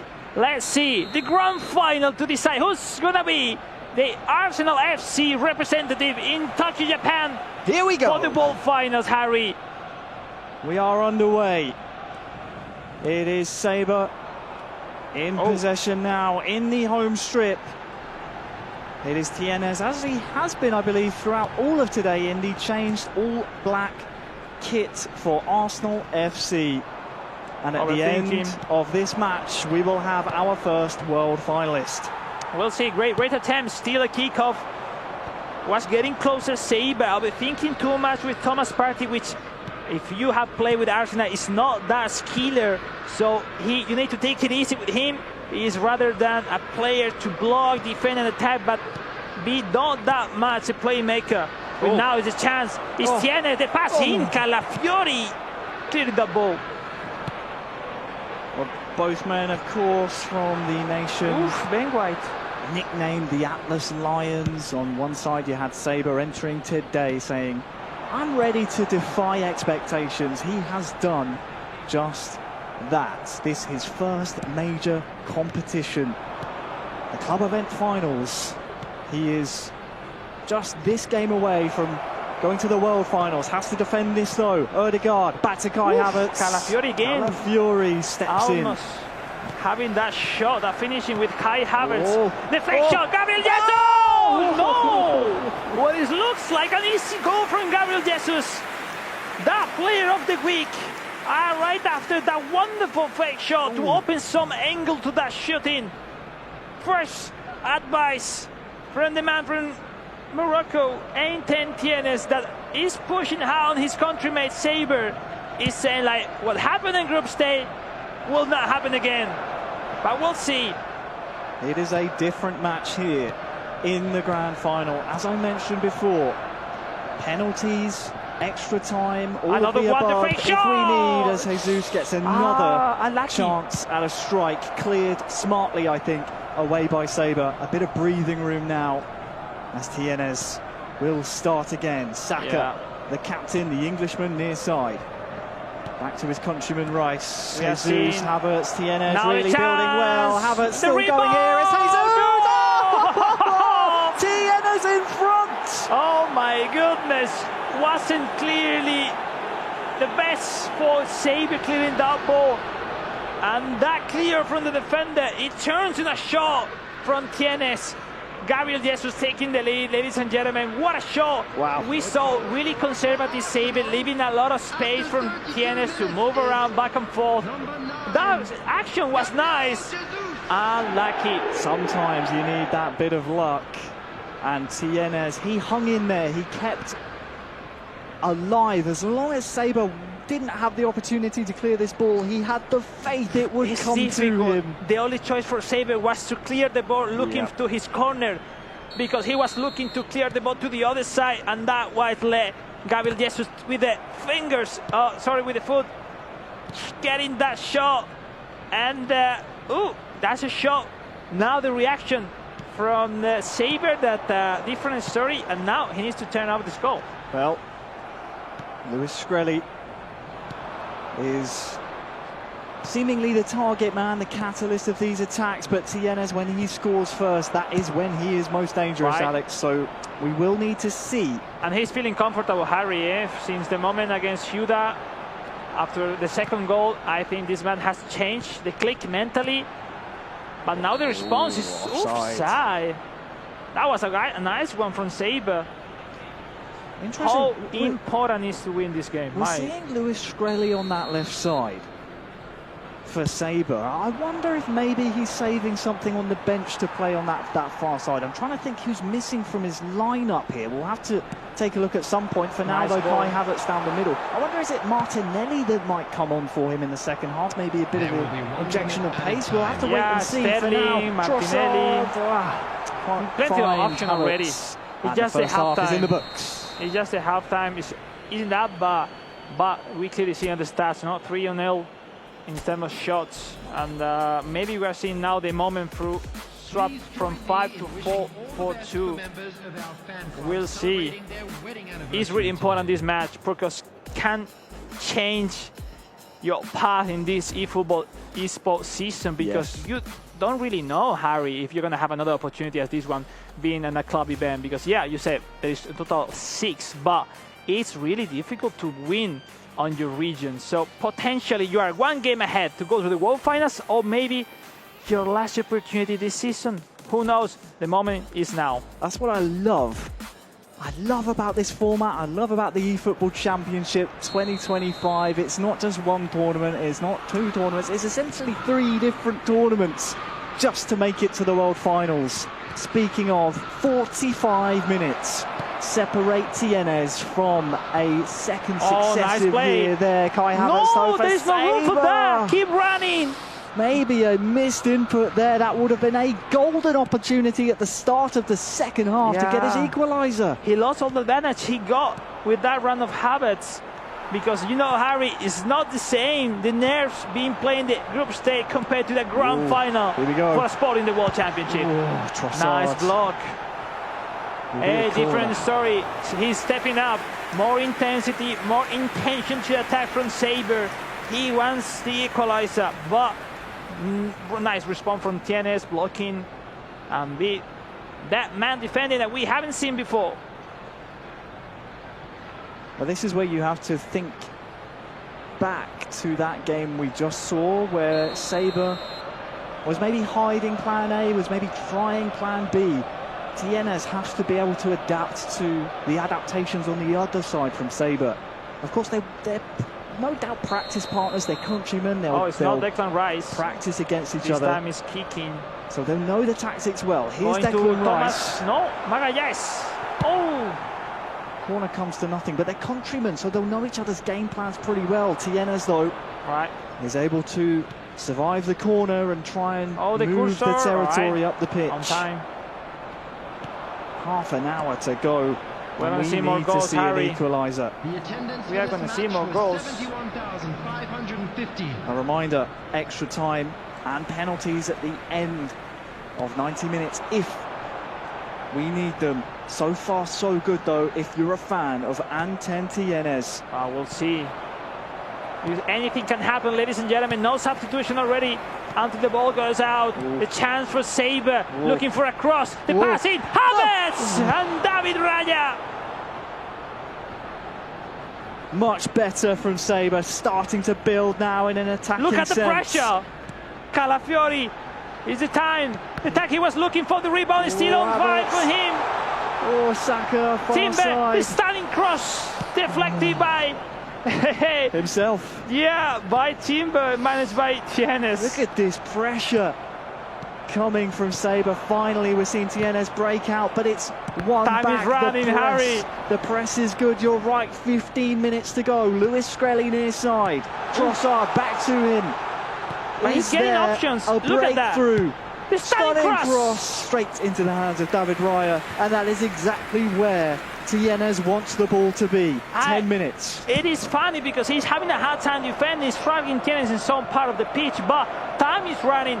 We haven't seen that much. Only one shot from Saber. Now the mistake, but he haven't that many players joining the attack. He needs to close gaps, and it's difficult. It's difficult for Saber. We'll see.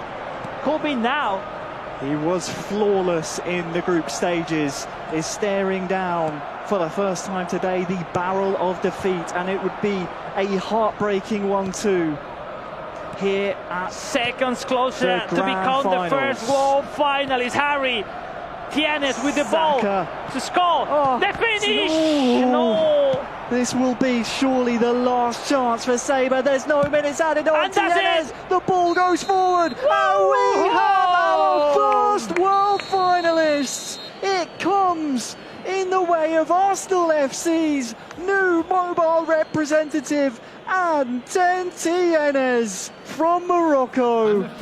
He beats his countrymen 1-0. He reverses the fortunes in the group stages. Here in the grand finals, your mobile champion of Arsenal FC, Anten Tienes. Man, huge congratulations. You're proving how good you are.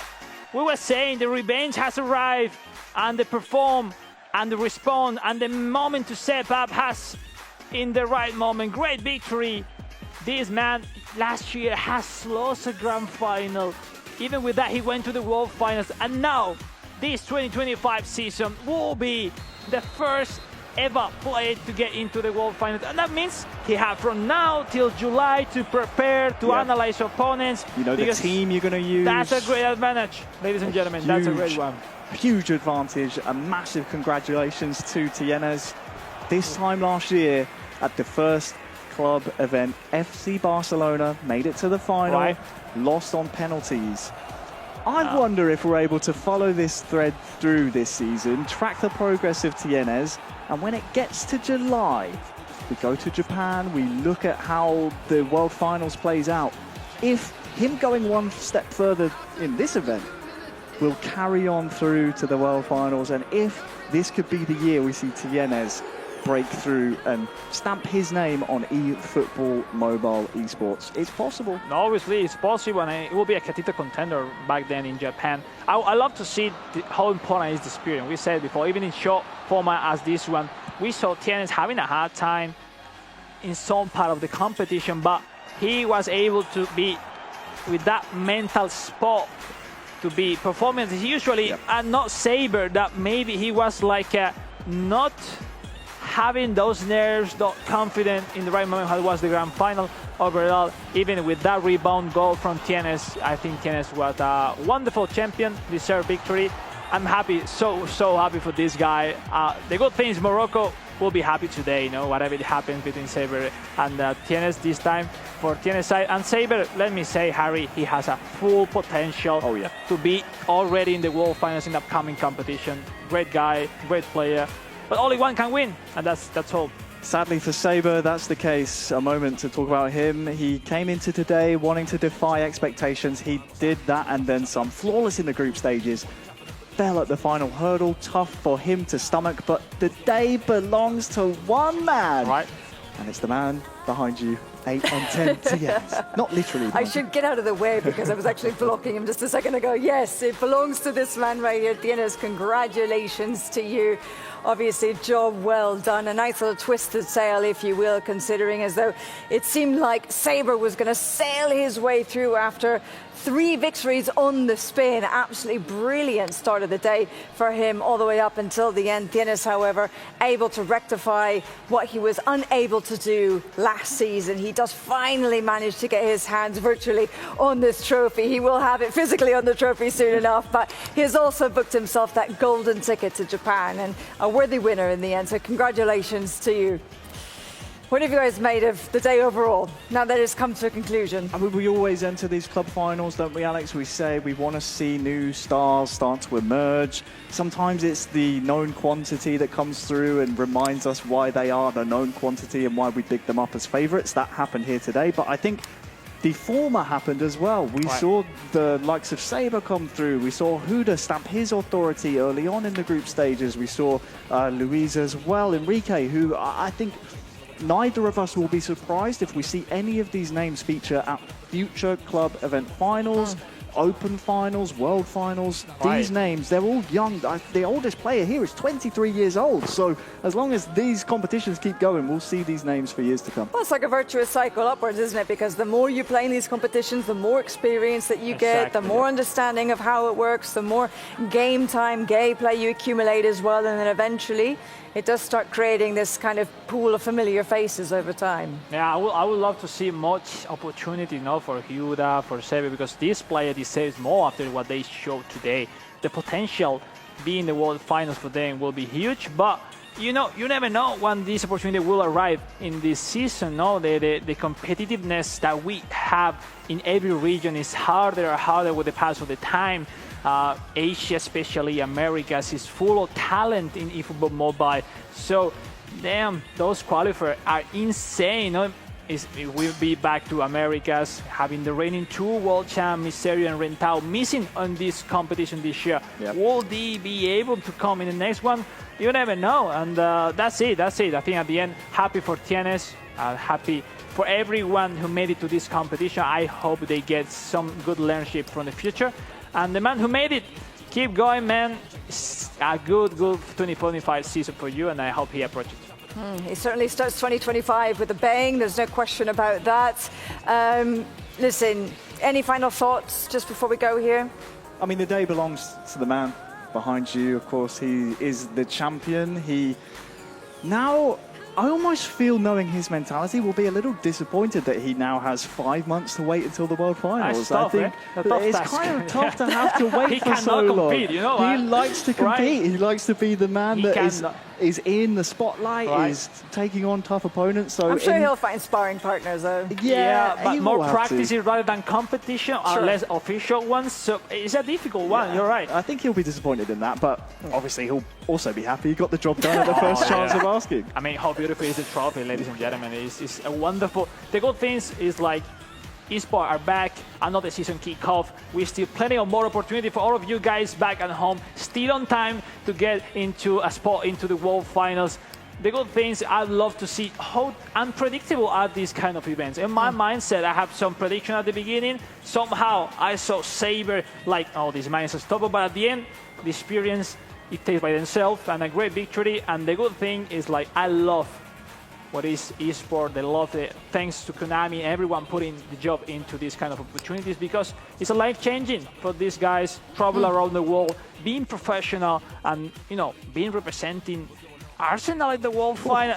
Oh, that's so amazing. Dream. It's an absolute dream. It is a dream. Very, very cool indeed. Well, guys, thank you very much.